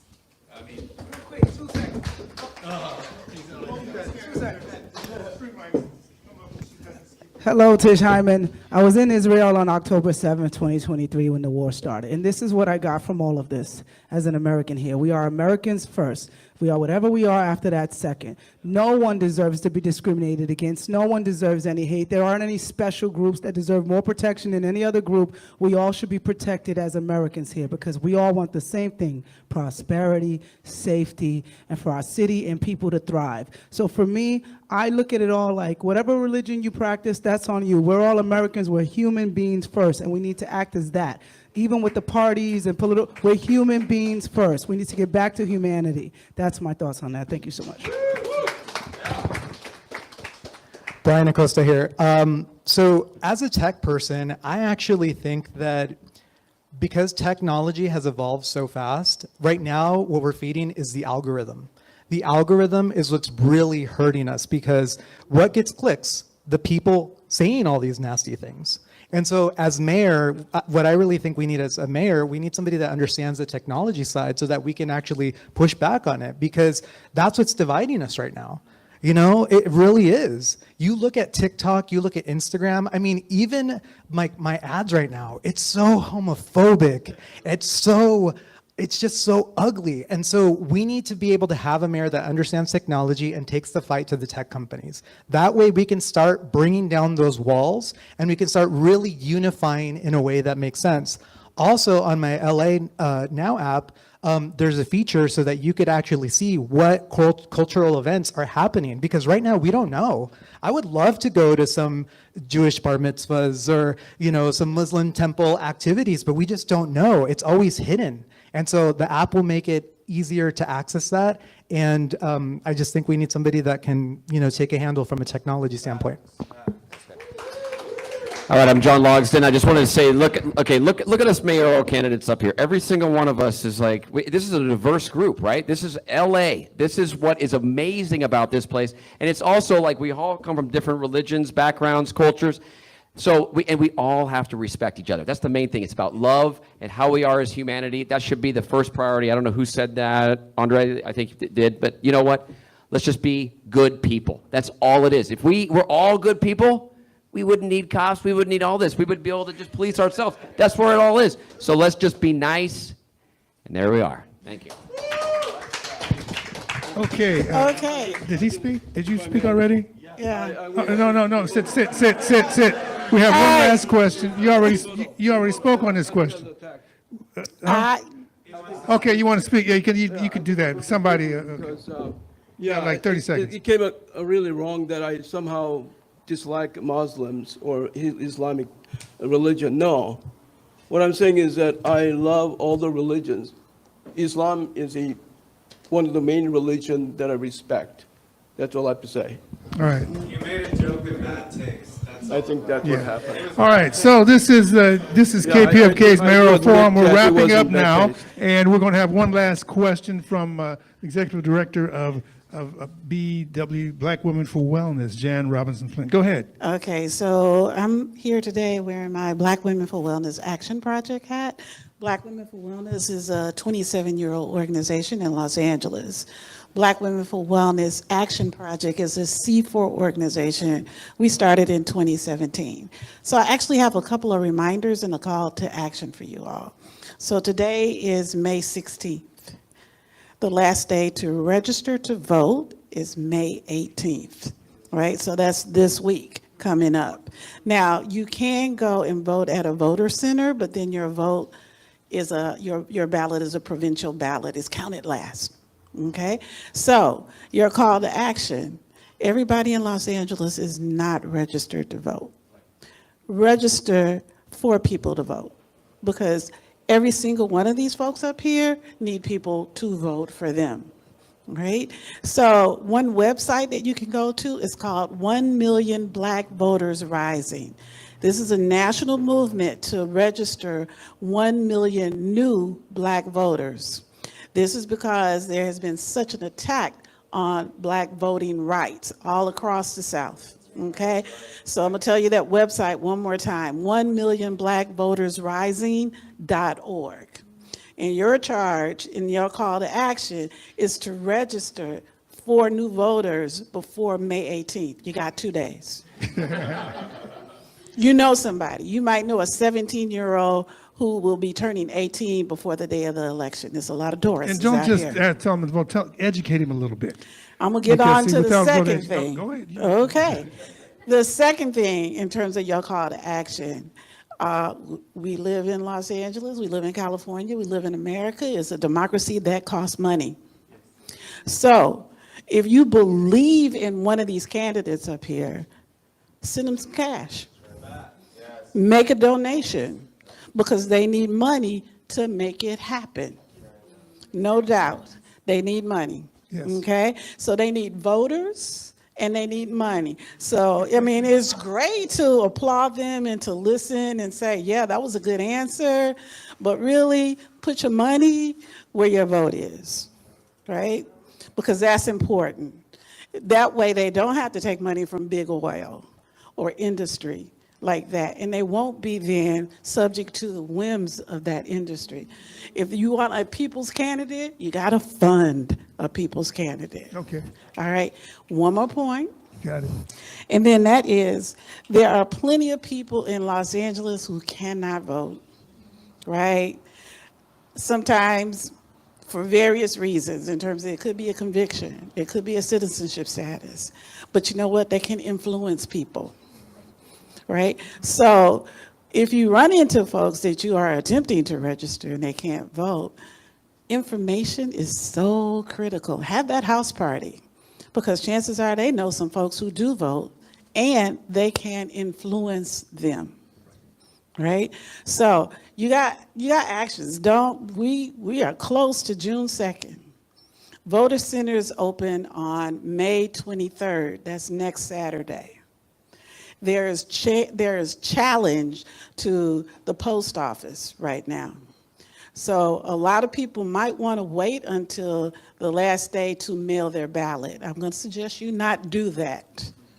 I'm going to suggest that you get your ballot in, if you're mailing it, well before the day of the election, because that postmark might not get on that ballot until well after the election if you mail it on that day. So you want to make sure your vote is counted. If you're mailing it by getting it in, I would suggest a week before. That means this week. So if you're mailing it, mail it early. Well, not mail it now, because the challenge is the post office, and will it get the postmark on it in a timely manner if you mail it on that day? So that's just being the practical person here in terms of if you want your vote counted, if you wait till the last day, take it to a voter center and drop it in. Don't put it in the mail. So my question would have been to all of you, what is your path to victory? I pulled out my ballot. This is not my ballot, this is a sample ballot. There are 14 names on this ballot in a space where you can write in a name. Yes. So that means you got to have a path to victory, right? How do you get to be in this jungle primary one of the top 2 candidates to keep it moving forward? Great question. Let's do this. Let's wrap that into your closing comment. How's that?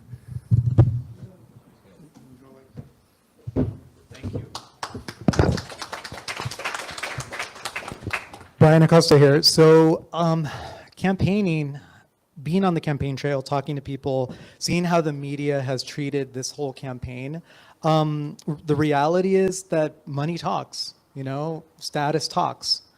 I'm just a regular Joe. I didn't grow up from a limousine, watching the city from a limousine window. I grew up struggling. I grew up from, first generation. My parents were immigrants.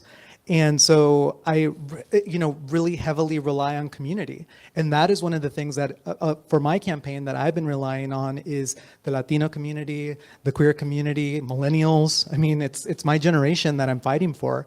And that's what I'm bringing to the forefront is if we want generational change, that's what I'm offering in this race, because we need the systems of tomorrow today. We need the changes that our status quo people are never going to do. And so that's why I'm in this race, and that's who I'm relying on to get to the top 2 in this race. Thank you very much.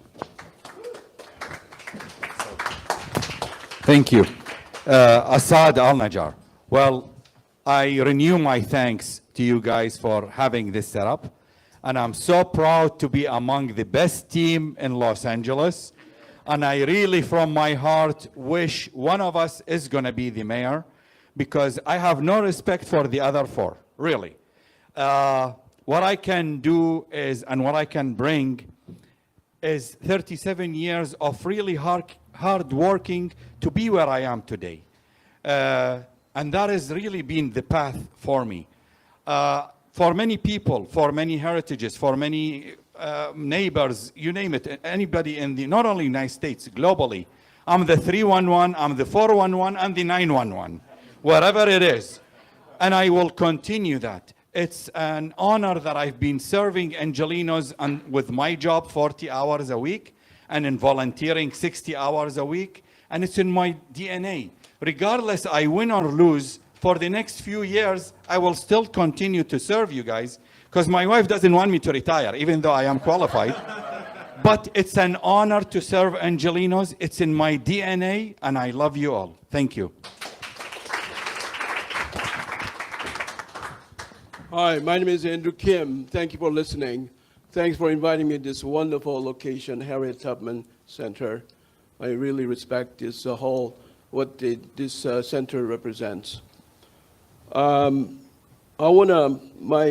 clear path to victory is stay focused, agenda-driven, issue-driven, that is. My homelessness issue is the foremost of my passion. We have a misguided policy, keep on making our homelessness a victim. Unfortunately, our homeless populations are victimized by the system. My logo is my motto is Project Liberation Los Angeles. I want to liberate our city. I want to liberate our homelessness people. I want to liberate our family. I want to liberate my church. I want to liberate American dream. Thank you.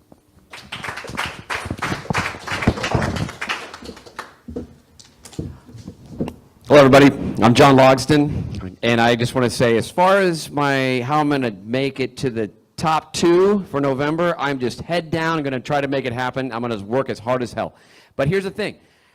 I'm a regular, everyday guy. I work my tail off for actually my 9-to-5 job. I've got kids. I got a lovely wife, and I am a true Angeleno, and I'm fighting for LA. And I work in the business, in the entertainment business. I believe I'm one of the only ones in this, in the group that actually is boots on the ground working every day. I got 2 jobs coming up this week, which I'm juggling the mayoral thing and actually producing. So I'm going to fight hard to make sure that there is no runaway production and that we are keeping entertainment, film business here in Los Angeles. That is my #1 goal for like the next 2 weeks. Get that word out and make it happen. Let people know that I'm fighting for them because there's a lot of Angelenos doing that. Okay, here's another thing. Obviously, my slogan is let's go. And that is really, we need to make things happen quicker in this town. I've seen how the current mayor right now has, everything has just been on fast forward in the last few months, but there was 3 years where things were just not happening. So we need to make it happen right now.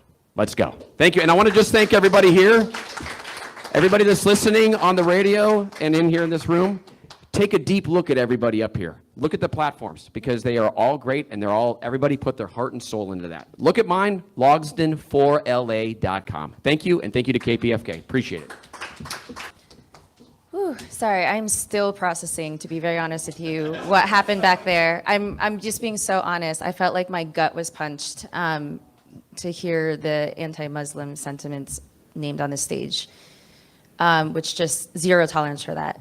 Period, in this city.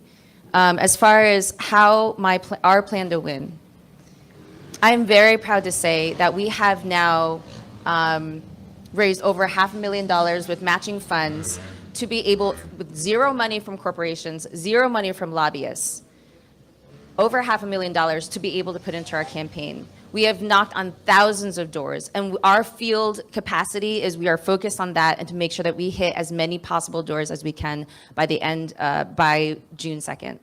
We have reached 500,000 people now on social media. We have well over 1,200 volunteers who are actively engaged in our communities and actively engaged in our campaign. This is the path to win, is that right now we are in a culture of fear. People are too afraid to be able to even imagine that this city could work for them, that they could have a life here. We need to change that around. And that's exactly why I'm running for office, because as I've been saying, it's not that the system is broken. It's that the system is working exactly as it's designed to work. The problem is it's not designed to work for you and I. And that's why we need to mobilize, move, show up, vote, volunteer, get activated, and finally change the system so that we make sure that this city works for working Angelenos. Tish Hyman here for my final word. And honestly, I'm already at the victory lap. Let me explain why. because I will never stop fighting for Los Angeles. Something awoke inside of me. And I left the studio with Ty Dolla $ign, I left Kanye, I left everybody at the studio to fight for this city, and I'm going to keep fighting. You know why? There's little girls dependent on me. There's women dependent on me. I know I've been in so many town halls where I see black people's history and our civil rights used as a mask for other people's agendas, and black people, we have a unique struggle in this country. Do not forget it. It is unlike anyone else's. It doesn't handicap us. It doesn't make us special, but it is unlike anyone else's. And I got tired of seeing all these other groups pair their struggle with black struggles. They are different. That is a fact. And I will be here fighting for this city forever. So I don't care about just this election. I'm going to bring $3 billion to Los Angeles annually anyway, because I already got the plan. And I already met with the people to make it happen. I love you guys. I'm fighting for this city. No DSA in LA. My name's Andre A. Salivra, and it would be my pleasure to serve you as your next mayor for Los Angeles. Look, this is a tough time. This is an important time. Seriously, this might be like the defining election of our generation. We need to take it seriously right now. I'm encouraging everybody, seriously, right now, tell people, don't vote for money in this election. Do not vote for money. Don't vote for Spencer Pratt. He's a nepotism baby. Don't vote for Karen Bass. She's the establishment, money Democrats. Don't vote for Adam Miller, the billionaire. Vote for an independent candidate. Look down ballot. Our campaign's doing phenomenally well. We've raised less than probably any other campaign. We've raised less than $20,000, and we're doing phenomenally well. We've connected with tens of thousands of voters. Why? Because I'm out there. I'm on the streets every day. Before I was here today, I was at the Red Bull Boxcar Derby. I connected with about 10,000 voters with our team of 6 volunteers. People are showing up for our campaign. Why? Because we got real solutions. Because I was born and raised here. I'm a product of this city. I was homeless here. I know what it's like to live and fight in LA, and I will always fight for our city. And we're doing phenomenally well. So if you like me, if you like our campaign, tell people about me. Say, hey, I'm voting for Andre on June 2nd. I'm voting for Andre. And that's how we're going to do it. I'm going to win this thing by doing what I've always done. That's depending on the people of my city. Vote for Andre Salivra for LA Mayor on June 2nd. Thank you. Thank you all so much. I want to thank all the candidates that came and participated. Don't leave because I have some announcements to make. KPFK Media and Cut to the Chase present a candidate forum of LA's mayoral candidates. There's 3 ways to vote: by mail, by Dropbox, or in person. Thank you. Hello, thank you all for being here. My name is Ornella Barbara. I am host, producer, and DJ from KPFK, and I am producer for The Signal. Ray, very nice to meet you. We spoke this morning. You know I'm going to charge you for that. I'm going to charge you for that ad. I understand. Okay, so I'm very passionate about what I'm going to ask. What are you going to do about the tortured, starving, abandoned dogs and cats across Los Angeles? Have any of you actually visited Skid Row, animal shelters? Have you seen the suffering with your own eyes? These animals cannot talk. They cannot not ask for help. They cannot vote. They only wait for your help. Anybody want to? Okay, here we go. Thank you. Thank you. Assad Al-Najjar. Well, since I work for the city for 37 years and volunteer at the same time through the Empower LA Neighborhood Councils, the past 2 decades, I work very close with the homeless from San Pedro all the way to where I live in Porter Ranch. And I do visit all the animal shelters. I work close with all the volunteers. And one of the main problems for our animal shelters to start with is when all the operation became under general services, in which now the food has to go through general services. When you have incompetent general manager doesn't even know what to order, that goes to general services, you have animals in the shelter have nothing. Then when you go to downtown LA, it's 10-minute walk or less from our building in City Hall. You find them, right, you find the abuse of the animals. I don't want to use the rape of the animals. And many times, by the time we report it to the police, it's too late to come in. Police doesn't even come. All right. Anybody want to address that? So I actually have been to the animal shelters. I've been to Skid Row. I mean, I've spent a lot of time in Skid Row, actually, and recently also spent time in Skid Row with a rescue group that provides free clinics in Skid Row for many of our residents who live in or around Skid Row who can't afford services to be able to ensure that their pets are safe. Here is the reality.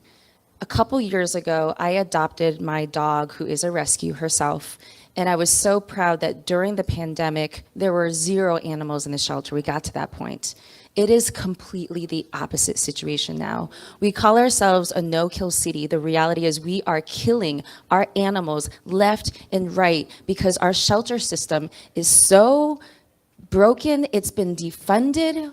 You all keep calling about defunding the police. The problem is the police has been defunding us, and we are not funding the services we need, like our animals. And I am somebody who actually does not believe Angelinos are only people, human beings with 2 feet. Our Angelinos are our 4-footed creatures, are our 2-winged creatures, right? This is Los Angeles. We need to be protecting our own. The way that we can do that is increasing the funds we need to actually ensure that we can provide spaying and neutering. We need to lower it's very difficult to get your animal neutered and spayed, actually. You have to go through this whole process. It's delayed. You have to wait for another month. We need to quicken this process and ensure that it's happening. We need to ensure that we are enforcing the laws. Oh, sorry. But let me just finish my statement, which is we need to enforce the laws to ensure that our animals are not being hurt by, and look, it's not just our in-house. Constantly we're talking about this, the animals who are being hurt in Skid Row. Whether you are housed or not, there's animals being hurt. What we need to do is stop the abuse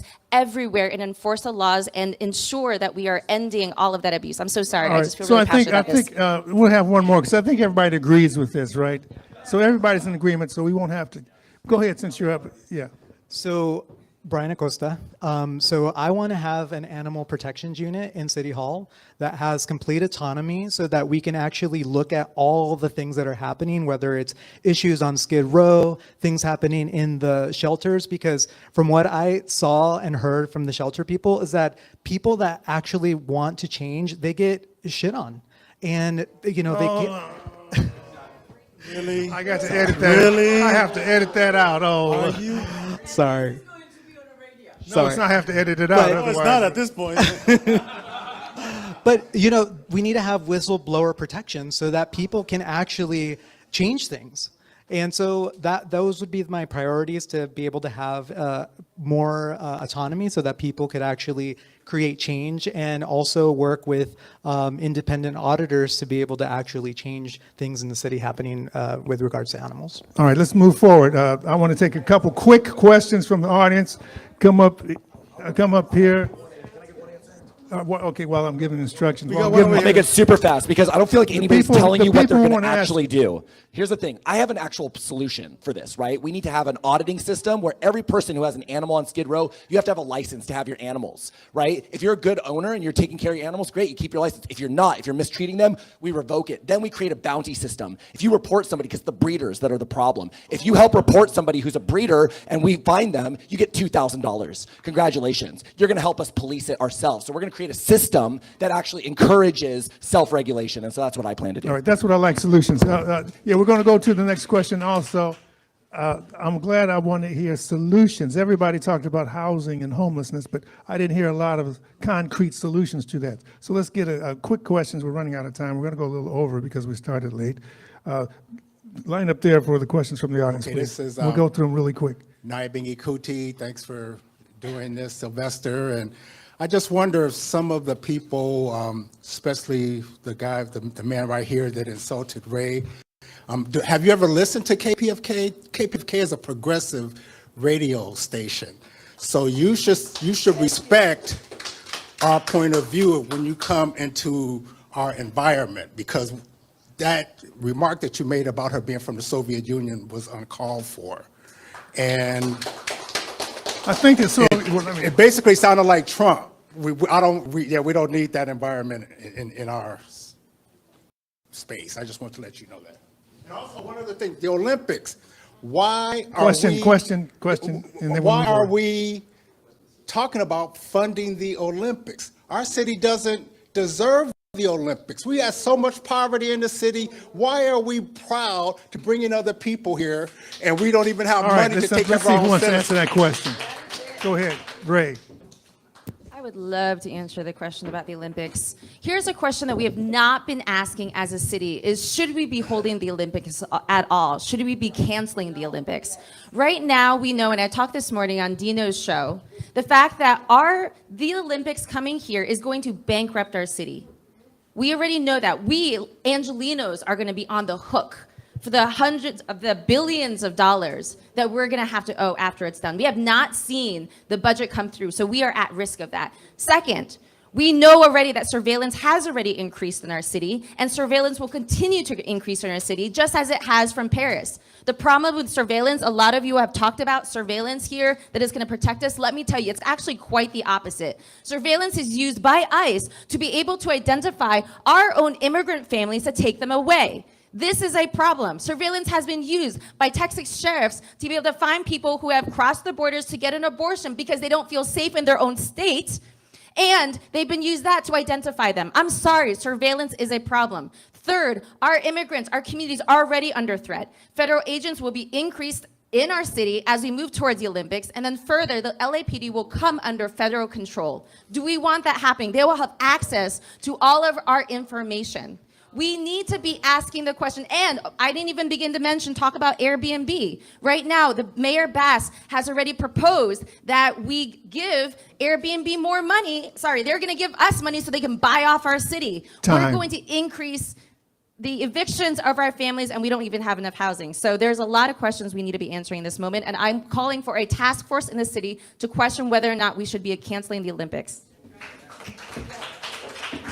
Thank you, Ray. I'm John Logsdon, and I am pro-Olympic. So that's why we have a democracy here, so we can actually talk about these things. So here's the thing. I think the Olympics are a gift for our city, for sure. This is Los Angeles, and this is going to be the third time the Olympics are coming here. Right now, think about it. We just had the games in Paris. How many people saw that on TV and want to go and actually visit Paris? Having the Olympics here is not just about those 2 weeks. It's actually an investment for the next 10 years. People are going to want to come here. That's tax bases for people coming and visiting Los Angeles, going to their restaurants, going to hotels. That's what it is. Tourism dollars drives revenue, which drives taxes. Perfect. Olympics, let's go. All right. Listen, guys, I'm pro-Olympics, and I'll tell you why. I'm a businesswoman, and I understand what the worry is. But the truth is with the right mayor and the right leadership, this can be a big cash cow for us. This will help us a lot. What Karen Bass suggested was building TV screens so everybody could watch it online for free. I'm like, no. Let's open up our doors to our restaurants. Let's open up the businesses that close down, bring in pop-ups, and get people to buy stuff. People are going to come here from all over the world, and that's going to bring an economy boost to us. I know it might not seem like it now because we haven't even gotten into the particulars yet, but it will. And honestly, I'm an economy girl. I have so many plans to bring money to our city that we will cut city tax within my 3rd year of being mayor because I'm creative. Creativity is something that is lacking in our government. People don't know how to create revenue streams. They only know how to tax us to death. And I'm totally against taxing us to death. We need the Olympics, but we need good leadership. We need to know how it does. And, I just want to say, Ray is serious when she says that she's not about following systems. She's went over her time every single time she grabbed this mic. And so I think if you want somebody who don't follow systems, she's right there with it. Guys, listen, we need the Olympics.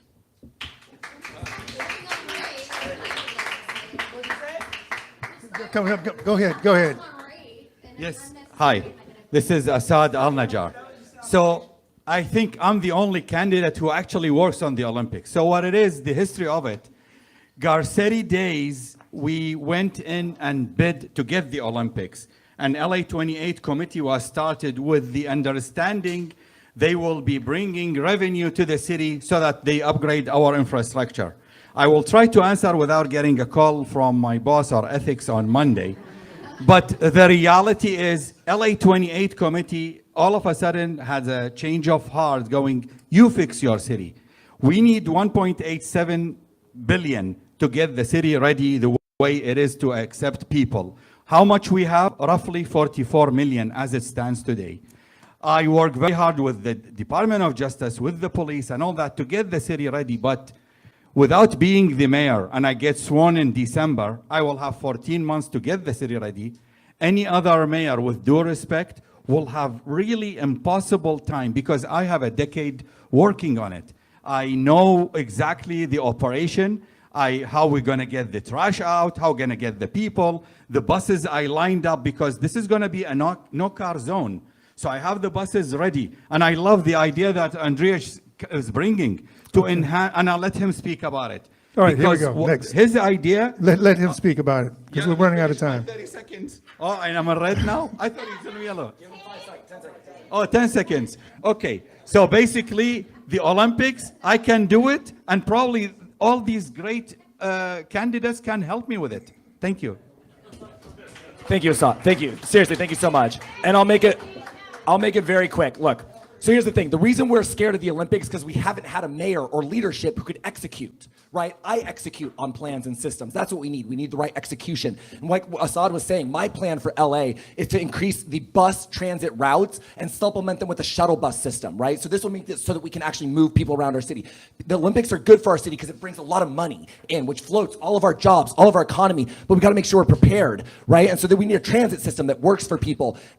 Additionally, we also need to make sure we're making money, the city, off of all these tourists. Right now in downtown LA, all around, they're warehousing empty apartments. They're not putting them on the market. They're reserving them for the 28 Olympics so that they can overcharge, so they can gouge. I'm in favor of rent control, of a rent freeze from now through the Olympics so that they can't do that. And then additionally, I want to put a 25 to 30% tax on all luxury accommodations. This is any place over $250 a night that's renting in LA during the 28 Olympics, 25, 30%, that comes back into our city. And that can make sure that we have enough money to cover any overages, right? Because all this money's coming in. We got to make sure that our city's prepared to collect it for the people. All right, so we're going to move on to the next question. So no, that's not for this. That's it for this. I know you've been pointed out. Do you want to take a 30-second respond?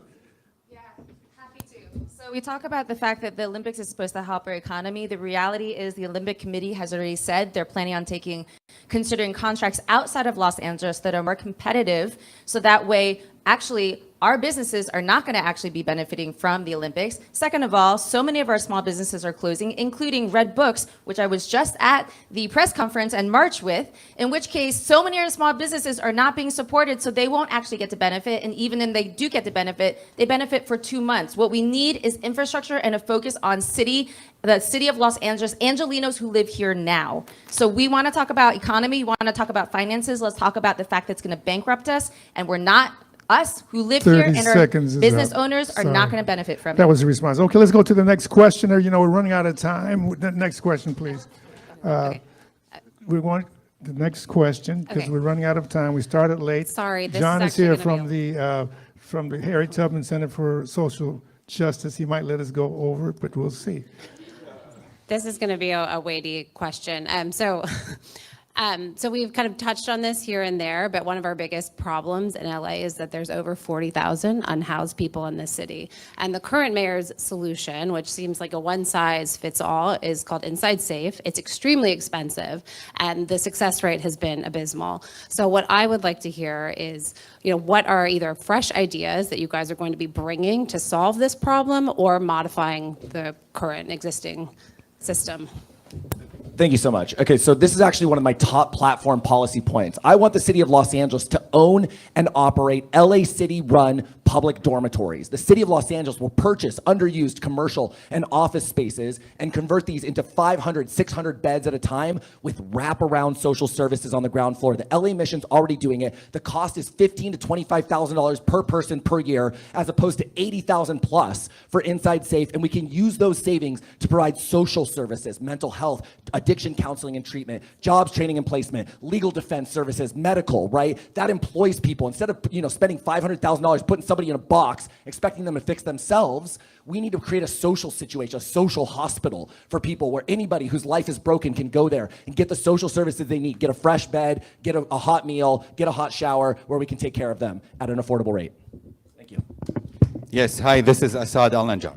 So being one of the lead engineers in the city of LA, we do not need to reinvent the wheel. We have a plan we developed back in Villagrosa days. It got signed November 2015. Yes, 10 years old, but it's still operational. It got adopted partially by LA County. My colleague, Mayor Lair Agran in Irvine is implementing it, and as you go there, you see it's working. Mayor of Beverly Hills. It addresses to the grassroots of the problem.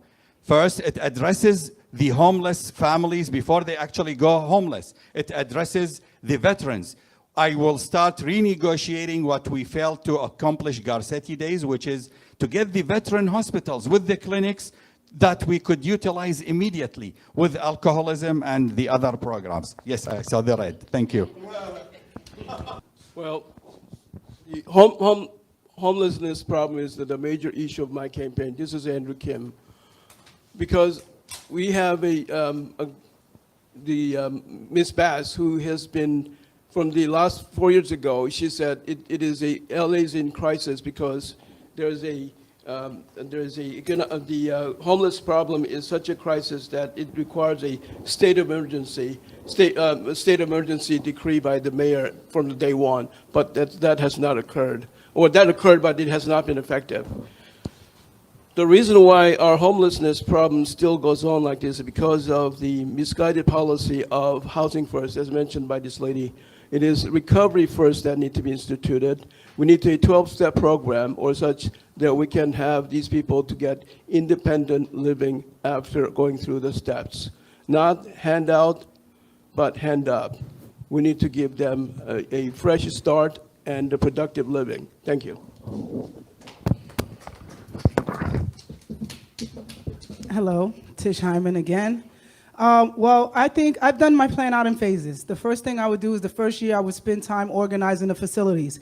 There are rehabilitation facilities we need mental health facilities, we need facilities for families who are just suffering on hard times. There are different type of people out on the streets and that are homeless. They're not all on drugs, they're not all alcoholics, they're not all mentally ill, and they're not all just, out there just living on the streets because they want to. Some of them are falling on hard times. What needs to happen is mandatory long-term treatment. And we need to build out the facilities. And we need to send a triage down there to find out the exact number of who's doing what and who's going through what. In regard to the dog problem that we have there, that I've been to Skid Row for at least, I don't know, in the last 6 years, I've been out there at least every other Christmas. And I'm telling you right now, if we get to the core root of the problem, which are sick people, help them get well, they won't be there abusing dogs because they'll be in the treatment centers. We have to get to the root of the problem. It's bigger than the dogs. It's the human beings underneath. We need mandatory rehabilitation, wraparound services. Thank you so much. All right. Hey everybody, I'm John Logsdon again. First of all, everybody up here has a big heart. This homeless thing, I got to be honest, we all know it. It's just a huge issue. We all think about it and how to come up with our own platform to make change. So here's the deal. We definitely need to tackle the root problems of homelessness, which is the safety nets. We need to make sure that we stop the homeless from actually happening. But there's so many different pronged approaches. We need to stop the addiction part of it is a big issue, and so is the actual mental health component. We need to have facilities for that, and we need to mandate that people, if someone's refusing service time and time again, and they're found inebriated on the streets, we need to have a place for them to go, and it just needs to happen. We can't ask somebody 100 times, and then they say and they refuse, if they can even refuse. So we need to take a humanitarian approach, be very empathetic to this, but at the same time, we need to speed up this process. My campaign slogan is "Let's go," and I'm telling you, we need to make it happen quicker. Cut some red tape, make it happen. Let's go. You want to answer this? Are you good? Yeah, if there's time. Yeah, then we're going to go to the next question. So when it comes to homelessness, the way that we need to, housing first policies work. It is researched, it works in other cities, and we need to actually focus on it. We need to repeal 4118 because it just pushes people who don't have a home from one side of the street to the other. It displaces them, it destabilizes them over and over again. I've been very connected closely to the recovery community for a long time. What we need to do is stabilize people, If they're in needing recovery, stabilize people and support them so they have stable housing so they can work on their recovery journey. The way that we get people out the streets is we be able to support them with a street team, supporting them, building that trust that they have lost. We move them, we need to get rid of the Inside Safe program. It's hundreds of millions of dollars going into a program that is not working and is a waste of our money, has no end in sight. Instead, we need to use all those dollars that we're using on 4118, which is expensive, inhumane, and doesn't work, spending all that money into Inside Safe and put it into real resources and into permanent supportive housing, such as social housing, which is what I'm advocating for, so that we have permanent housing solutions and permanent stability for everybody. Okay, you know we're going to go. Let's go to the next question. So good afternoon, candidates. My name is Paul Roberson. Los Angeles is one of the most diverse and internationally connected cities in the nation. While our city struggles with homelessness, affordability, and public safety, countries like Cuba are facing severe humanitarian hardships worsened by the U.S. sanctions and embargo policies. As a mayor or a potential candidate for mayor of a global city with large immigrant and international communities, what role, if any, should Los Angeles play in advocating for humanitarian relief and international solidarity while still addressing urgent local needs?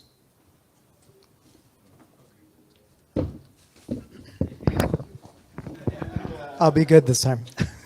Brian Acosta. So I'm glad you asked that question because we see this happening with like money being sent to, for war, right, in Palestine.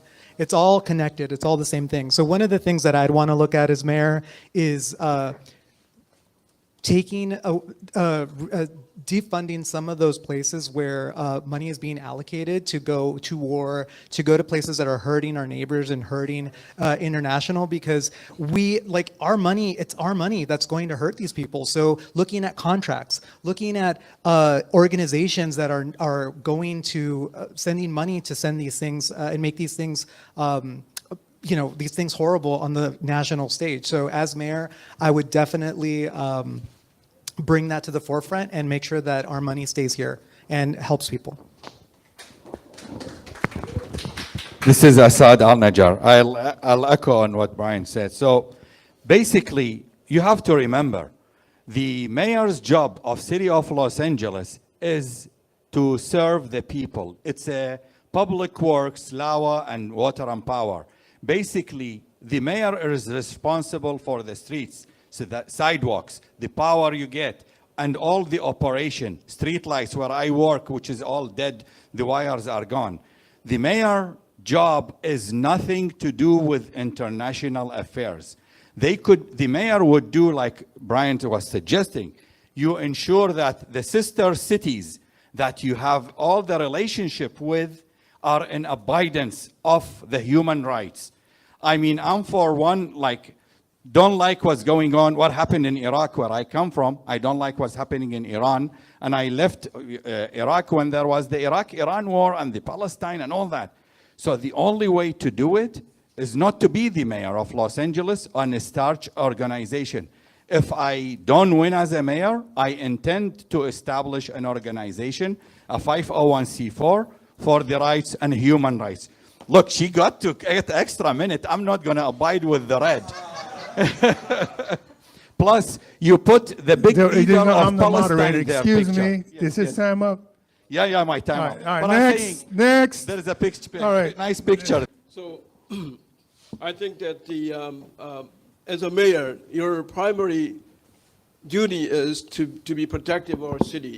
The public safety is the first concern, and also we want to make our streets safe, okay, and clean and maintained well. That's my first order of work as a mayor. So that's all policies that are local, so that we want to make sure that our city is clean and safe. I want to say that I'm not going to be in another country while the city is burning, okay? Thank you. As mayor, I will cut all contracts that are increasing genocide in any other country or war. As mayor, I will also be using the bully pulpit to call for us to stop funding militaries around the militarization and imperialistic endeavors of Donald Trump right now. And instead, we need to be focused on actually bringing our funding into our own city and into our own communities here in the US.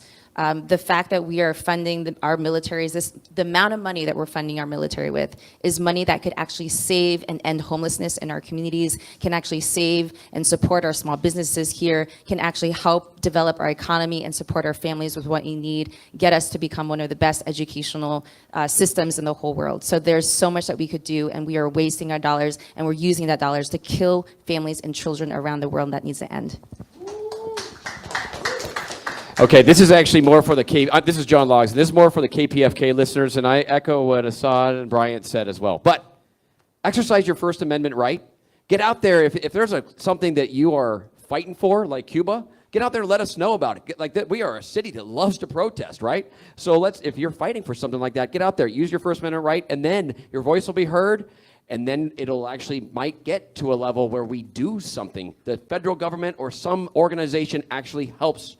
And like a country like Cuba, so to speak. There you go. Thank you. Hey, John, great answer. But here's the thing. Go ahead. You have a seat. Media has been co-opted by money. KPFK is a listener-sponsored station. I'd like to say that right now. We are funded by listeners only. That's why we could have this forum. Otherwise, we wouldn't be having this forum. And so, but thank you. And we have been out there. But see, the visibility, like the visibility of you, they don't want you because they fear you. They fear KPFK. That's why we invited you here. I believe one of these candidates is going to be the next mayor. One of these candidates is going to be the next mayor. John. Yeah, thanks everyone is here at the Harriet Tubman Center. And, I'm wearing this shirt from Rosa Parks. Every December 1st, 5th is Rosa Parks Day. And the Harriet Tubman Center was able to go there and give the city council hell, and that's how it happened. And we're going to give some hell now, so y'all better do the right thing. But I want to just say that, I'm glad that Kenneth Mejia was able to expose the budget and the priorities that are upside down. The top of the priorities are the police, and everything else gets defunded. What we need is gets defunded, and that's a backward thing. So, since the Washington Post started finding out how many people were getting killed since 2015, every year the amount of people getting killed goes up. Every year. 2024 is 1,365 people. It just keeps going on. So he shows us a systemic thing that's going on, especially against black and brown people. My son, every time he gets into the... John, I love you, but ask the question. Okay. Every time he gets there, I was going to have two quick questions. Every time he gets in there, I worry about what the police are going to do with him. So it's a systemic problem. We have to do something about it. And right now, the city council is going to take up a plan to be the ones that can fire police. Right now, the chief of police can't even fire their folks. So this is going to be coming up in June. So I wanted to make sure, see what folks feel about that thing coming. The second thing was I got to go to Iraq and Gaza with the former U.S. Attorney General. I had a stroke 3 years ago, and I can't get stuff all the time. But I got to see a lot of places. I saw the horror in Gaza in 2009. In Iraq, I saw what was going on, and the amount of people who are suffering from cancer because they use depleted uranium, all these horrible things that are going on. So what are we going to do about what's going on in Gaza?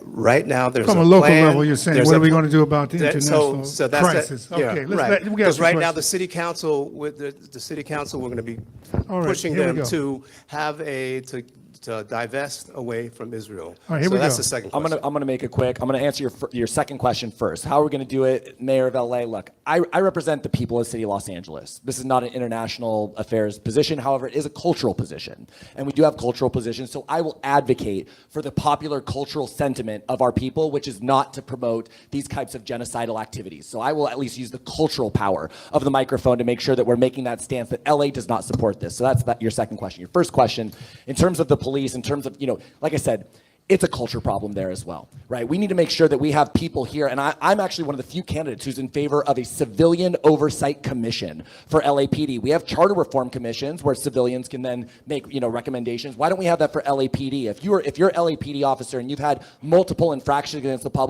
public should review that, not LAPD internal affairs. The public should make the recommendation for that specific officer and recommend them for suspension, and that's what I'll advocate for as mayor for Los Angeles. Thank you. My name's Andre Salivra.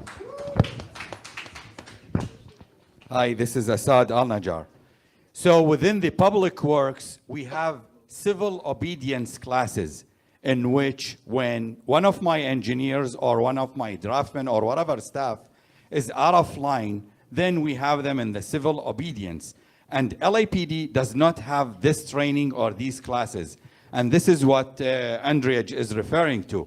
So whatever the success stories we are having within public works should be implemented immediately in LAPD. There is no reason for the courses that is working in public works not to work in LAPD. Now back to your other question, and I didn't want to say that, but I'm going to say it. What you saw of ICE is just a drop in the ocean of the same troops did in Fallujah. It's the same training, and I think they classify them as zero classification, meaning do whatever it is, no questions asked, and nobody you have to report to. Right. One of our sponsors was Aki Bamboo. You can go over there and have dinner. They supplied that great Jamaican patties. If you want to have a further conversation, head from here to there. That would be great for them because they did it. They were our sponsors. How's it going, candidates? My name is Jared Ford, founder of Freedom Uncensored and America First platform, and I think I'm the youngest person in the room. My question to you is, as an Angelino, I don't care about New York, Texas, or Washington. I care about the state of Los Angeles, not even San Diego or San Francisco. I live in Los Angeles, born and raised. How will you make sure that the streets that are named after Spaniards, the country that was built by immigrants, and the buildings that were built by Blacks, immigrants, Mexicans, anybody from a different background, how will you make sure that the people of Los Angeles feel recognized and that you as mayor will serve them no matter if they're Democrat, Republican, or independent? Thank you for this question. This is Assad Al-Najjar. So working 37 years under the planning, the different plans, the 2020, the 2030, the 2050, and believe it or not, I'm still working on the 2060, even though I don't think I'm going to see it. But we do actually recognize all the diversified heritages in the Los Angeles area. And that's why we name cities, we name suburbs, we name a lot of the alleys to attribute all the cultures, to attribute all the great leaders we have here in Los Angeles. And actually, I am one of the advocates for the Made in Los Angeles label. When we did the trains here and we sold it to Qatar, they had the label on them, Made in Los Angeles, designed in Los Angeles. So in the planning, it is in there. Maybe it's slow because of all the other mayors are not pushing it, but under my leadership, I will push to have all the countries of the world represented in Los Angeles. Thank you. Thank you for the question. This is Andrew Kim. We have that phrase called e plumus unum, which means from many to one. So we need to have a understanding our nation has a history of combining all these diverse background people and making American all together. So let's think of ourselves as someone who's appreciative of what America offered to ourselves, as a group, and as an individual. But we Americans are proud people. I think that we have a problem not forgetting where we came from a lot of times, and we forget what we have today. Believe me, we have a lot today, and let's not forget what we have and lose sight of that and attack what we do not, continue to see what we do not have and lose ourselves while doing that. Thank you.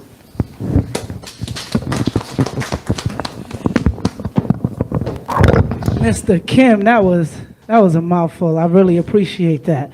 And you are my dream, young man. You are my dream. I'm working so hard because I want people your age. I want everybody young to get involved in politics because it's your future that we're here fighting for. So I'm so happy to see you here. Honestly, I don't know what I would do. I would have somebody like you tell me about it, and I'd be like, well, let's create a monthly program. I'm all about cultural activations. I'm all about exploring and celebrating our people, but we are all American. And that is what we need to remember at the core of us. We're all from different places, but like Kim said, we're forgetting what we have here. We have to celebrate our country. I've traveled all throughout Europe, Japan, and I'm telling you right now, we have the best country in the world. Unless you leave, you do not realize how blessed we are here as one nation, under God, indivisible, with liberty and justice for all. Especially if you got money.